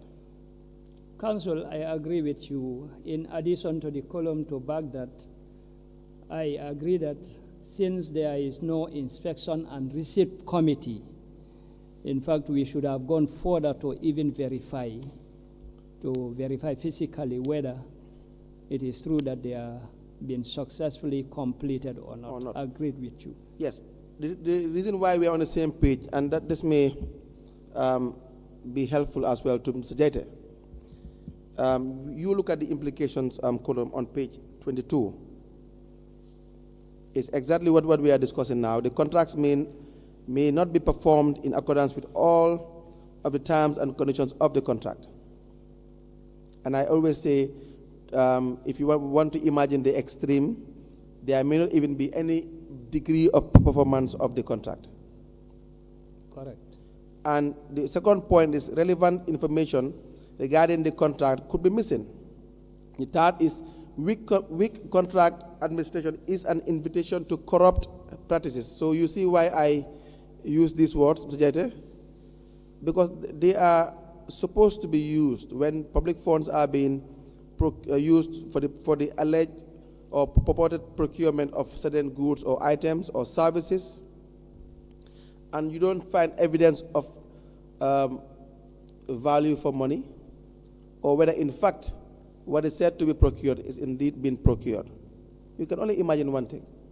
And the onus will not be on you or any individual, but apparently on the individuals that are supposed to give us evidence as to where monies are being spent, public funds are being spent.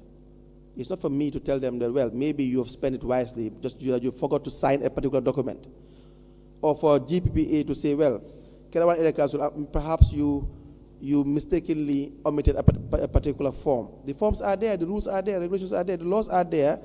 If you follow them, you back it up with evidence. If you have an inspections committee and you provide evidence of a valid inspection and evidence of the fact that a particular contract was being duly procured, and this is the evidence of the end result, then you may not have these implications. You will not write or try to tell us as to what the implications are, because there would not be any implication, because it will have been successfully completed from start to finish. So if that is the case, unless you convince me that you are not engaging in any corrupt practices, but you and I know that there is gross misconduct, gross fraudulent activity in procurement on a daily basis. And so if we don't discuss it, we may not understand and give a fair review to these very people that don't pay our taxes, Mr. Jete. Very well said, Council. Now, they responded, said, as provided by the Act and regulation, that the PO will enhance management and administer procurement contracts. As it is also noted that all key aspects of the contract's performance will be part of the procurement. They agree with you entirely with your findings, basically. Now, let's go to the other table, GAM Walk project with Karan Area Council. Now, there's a GAM Walk RIDP project. You have the construction of office and Quest House at Farafenye. The amount is $9,529,318.50. The Karan Area Council contributed $782,345.48 bututs, and remarks not completed. Construction of office Ndugu Kebe, $3,203,908.50 bututs. Karan Area Council contributed $256,312.68 bututs. Not completed. No, completed is marked. Construction of car park waiting shed for the Fenye Kawur car park, $2,911,568. Karan Area Council contributed $232,925.44 bututs. Now, the review team observed GAM Walk project with council was not successfully completed on time by initial contractor. In some instance, the contract was subcontracted to another contractor to complete the work. Example, construction of office and Quest House. This has delayed the completion of the work as per the agreed construction duration. Are there any quick questions by the commissioners on this before I proceed? Yes, Council. It's just an observation. I think there are things that we have to look at when we scrutinize these projects. Even if I want to build a Bankubu with $5,000, I should know the first thing I have to look at is the scope of works. How much work am I going to do with this amount of money? Now, the first thing that maybe you should be looking at in future, because this one is already gone, we will come up with another recommendation. But as an institution, always ask for the scope of works. How much is the cost? What is the scope of works? Who did the design? Who supervised it? Then that will give you a way you can easily identify where the faults are or where do you apportion the blame. In case that doesn't happen, you run into problems. Because I'm very much surprised when he mentioned that Gumbox contracted out projects and it's not finished. I'm so shocked because normally they are an institution, we have a lot of experience, and then they know the stages of contract, that you have to deposit bid security, etc., etc., etc., and then in case you default, they fall on your bids, and then to ensure that the contract is finished. But I'm surprised that these contracts are not finished, regardless of all the guidelines and laws in place. So maybe you should widen your scope as to how to scrutinize these infrastructural projects by asking for certain details from the procuring institutions. That would help you a lot. Thank you. Yes, Mr. Sanya. Yes. Yes, this table also, is it the information given to you by Karan Area Council and not information generated by the review team and put on the report, just like the previous one? I think the information is provided by the area council, given that projects on the GAMWorks are managed by GAMWorks. They are awarded to GAMWorks and managed by GAMWorks.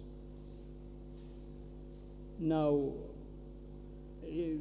going back to Honorable, I just want to make clarification that, yes, we have seen our weaknesses and so on, but then just to inform you that now, for every construction project that requires GPPA approval, we ensure that the BOQ, procurement method, and everything management is all approved by the Ministry of Works or GAMWorks, because they are the experts in these areas. So that is what we do now.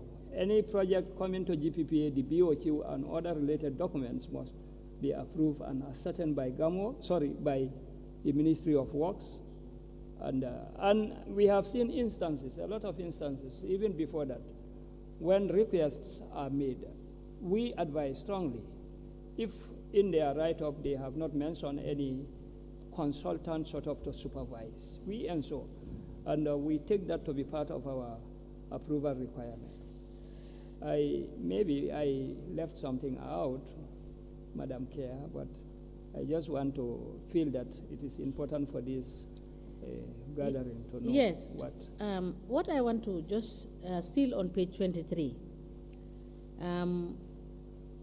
we have noted in your reports that in your assessment as implication, the terms are general.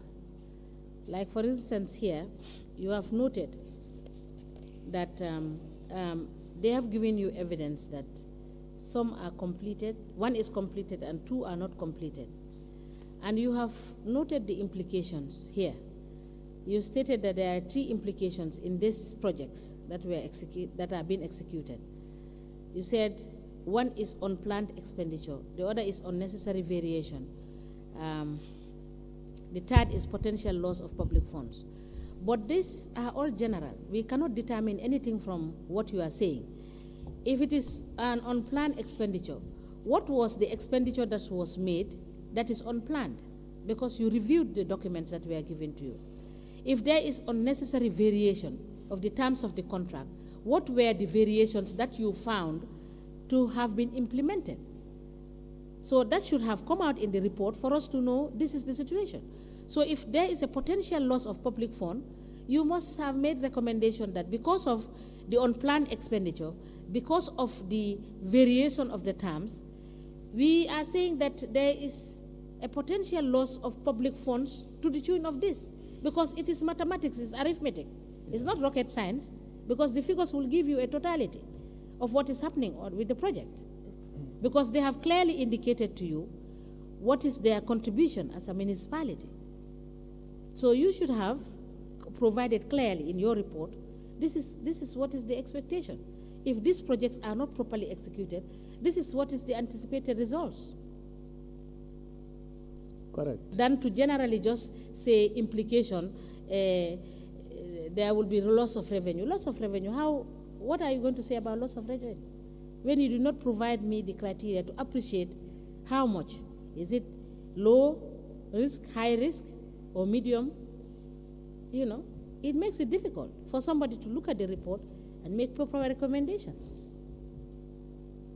Thank you. Council, proceed. Let's turn to chapter 4 on page 24 with respect to the specific findings. The first one is the procurement of 7 motor bicycles. The amount is $250,000. Award contractor, Michael Enterprise. The method is RFQ. Non-compliance issues, purchase order was not raised by the end user department. The evaluation report was not among the documents provided. The procurement documentations were not completed because there was no forms of the authority attached, 101, 102.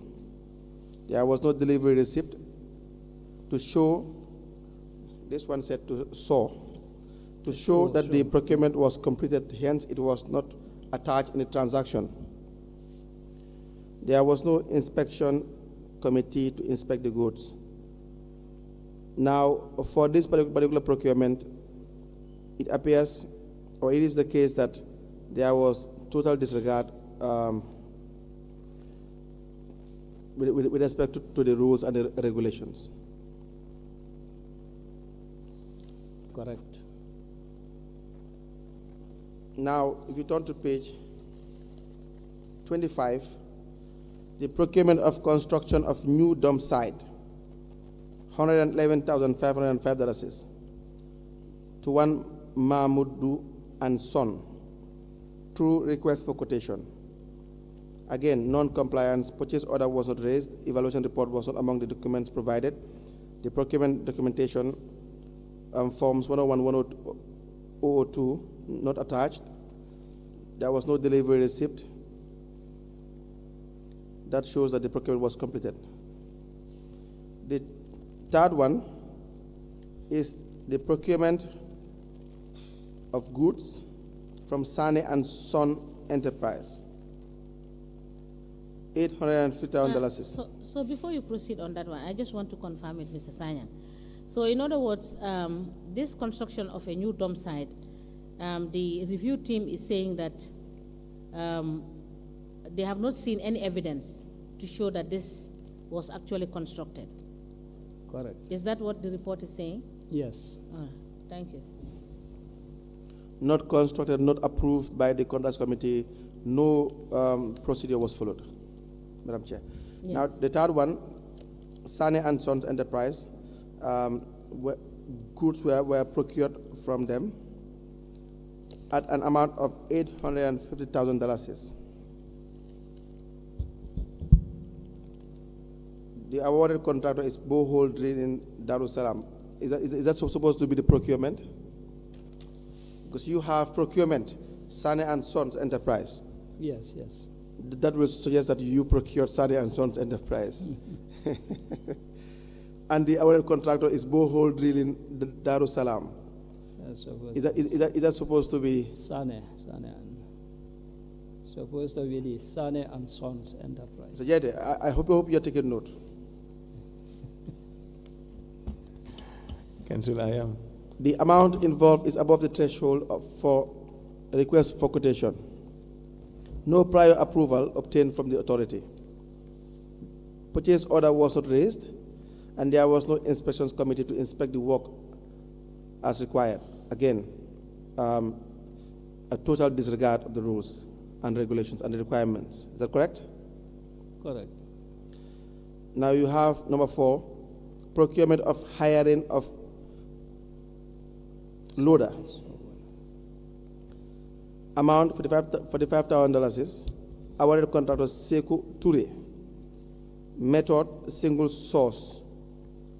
Again, purchase order was not raised. The procurement order is not within the threshold, and there was no minute of the contracts committee, and there was no delivery receipt as stated in this section in the relevant laws.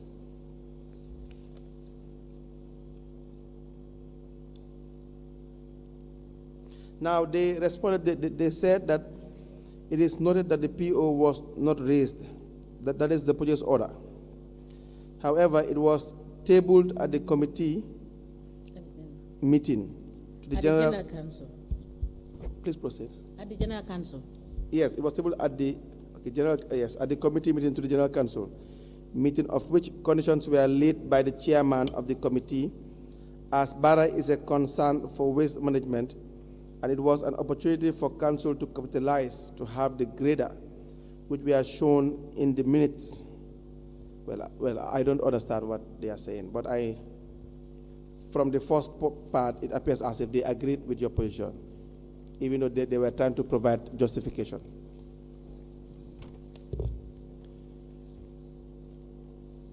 Now, you provide a table on page 27, and the heading is other related issues. Number one, the functions of the Chief Executive Officer. You said that the CEO did not monitor the entire procurement process, and contracts committee not formalized. The SPU under the supervision of the Director of Finance instead of CEO. So here you are summarizing the findings. Number two, function of the contracts committee. Contract committee not formalized. You've already said that. Number three, functions of the specialized procurement unit. The SPU did not ensure all documentation is filed in each transaction. 4, functions of the evaluation committee. This committee was not established to carry out its functions. Functions of the receipt and exemption committee. Number 5, this committee was not established to carry out its functions. 6, specification, no specification attached. 7, contract management, no standard contract document available. 8, pre-qualification and registration of suppliers. Some suppliers award contracts but did not renew their business. 9, record keeping of the procurement. Some documents like GPPA Form 101, 102, and evaluation report missing. Now, you have summarized the procurement activity for the year 2019 for Karan Area Council.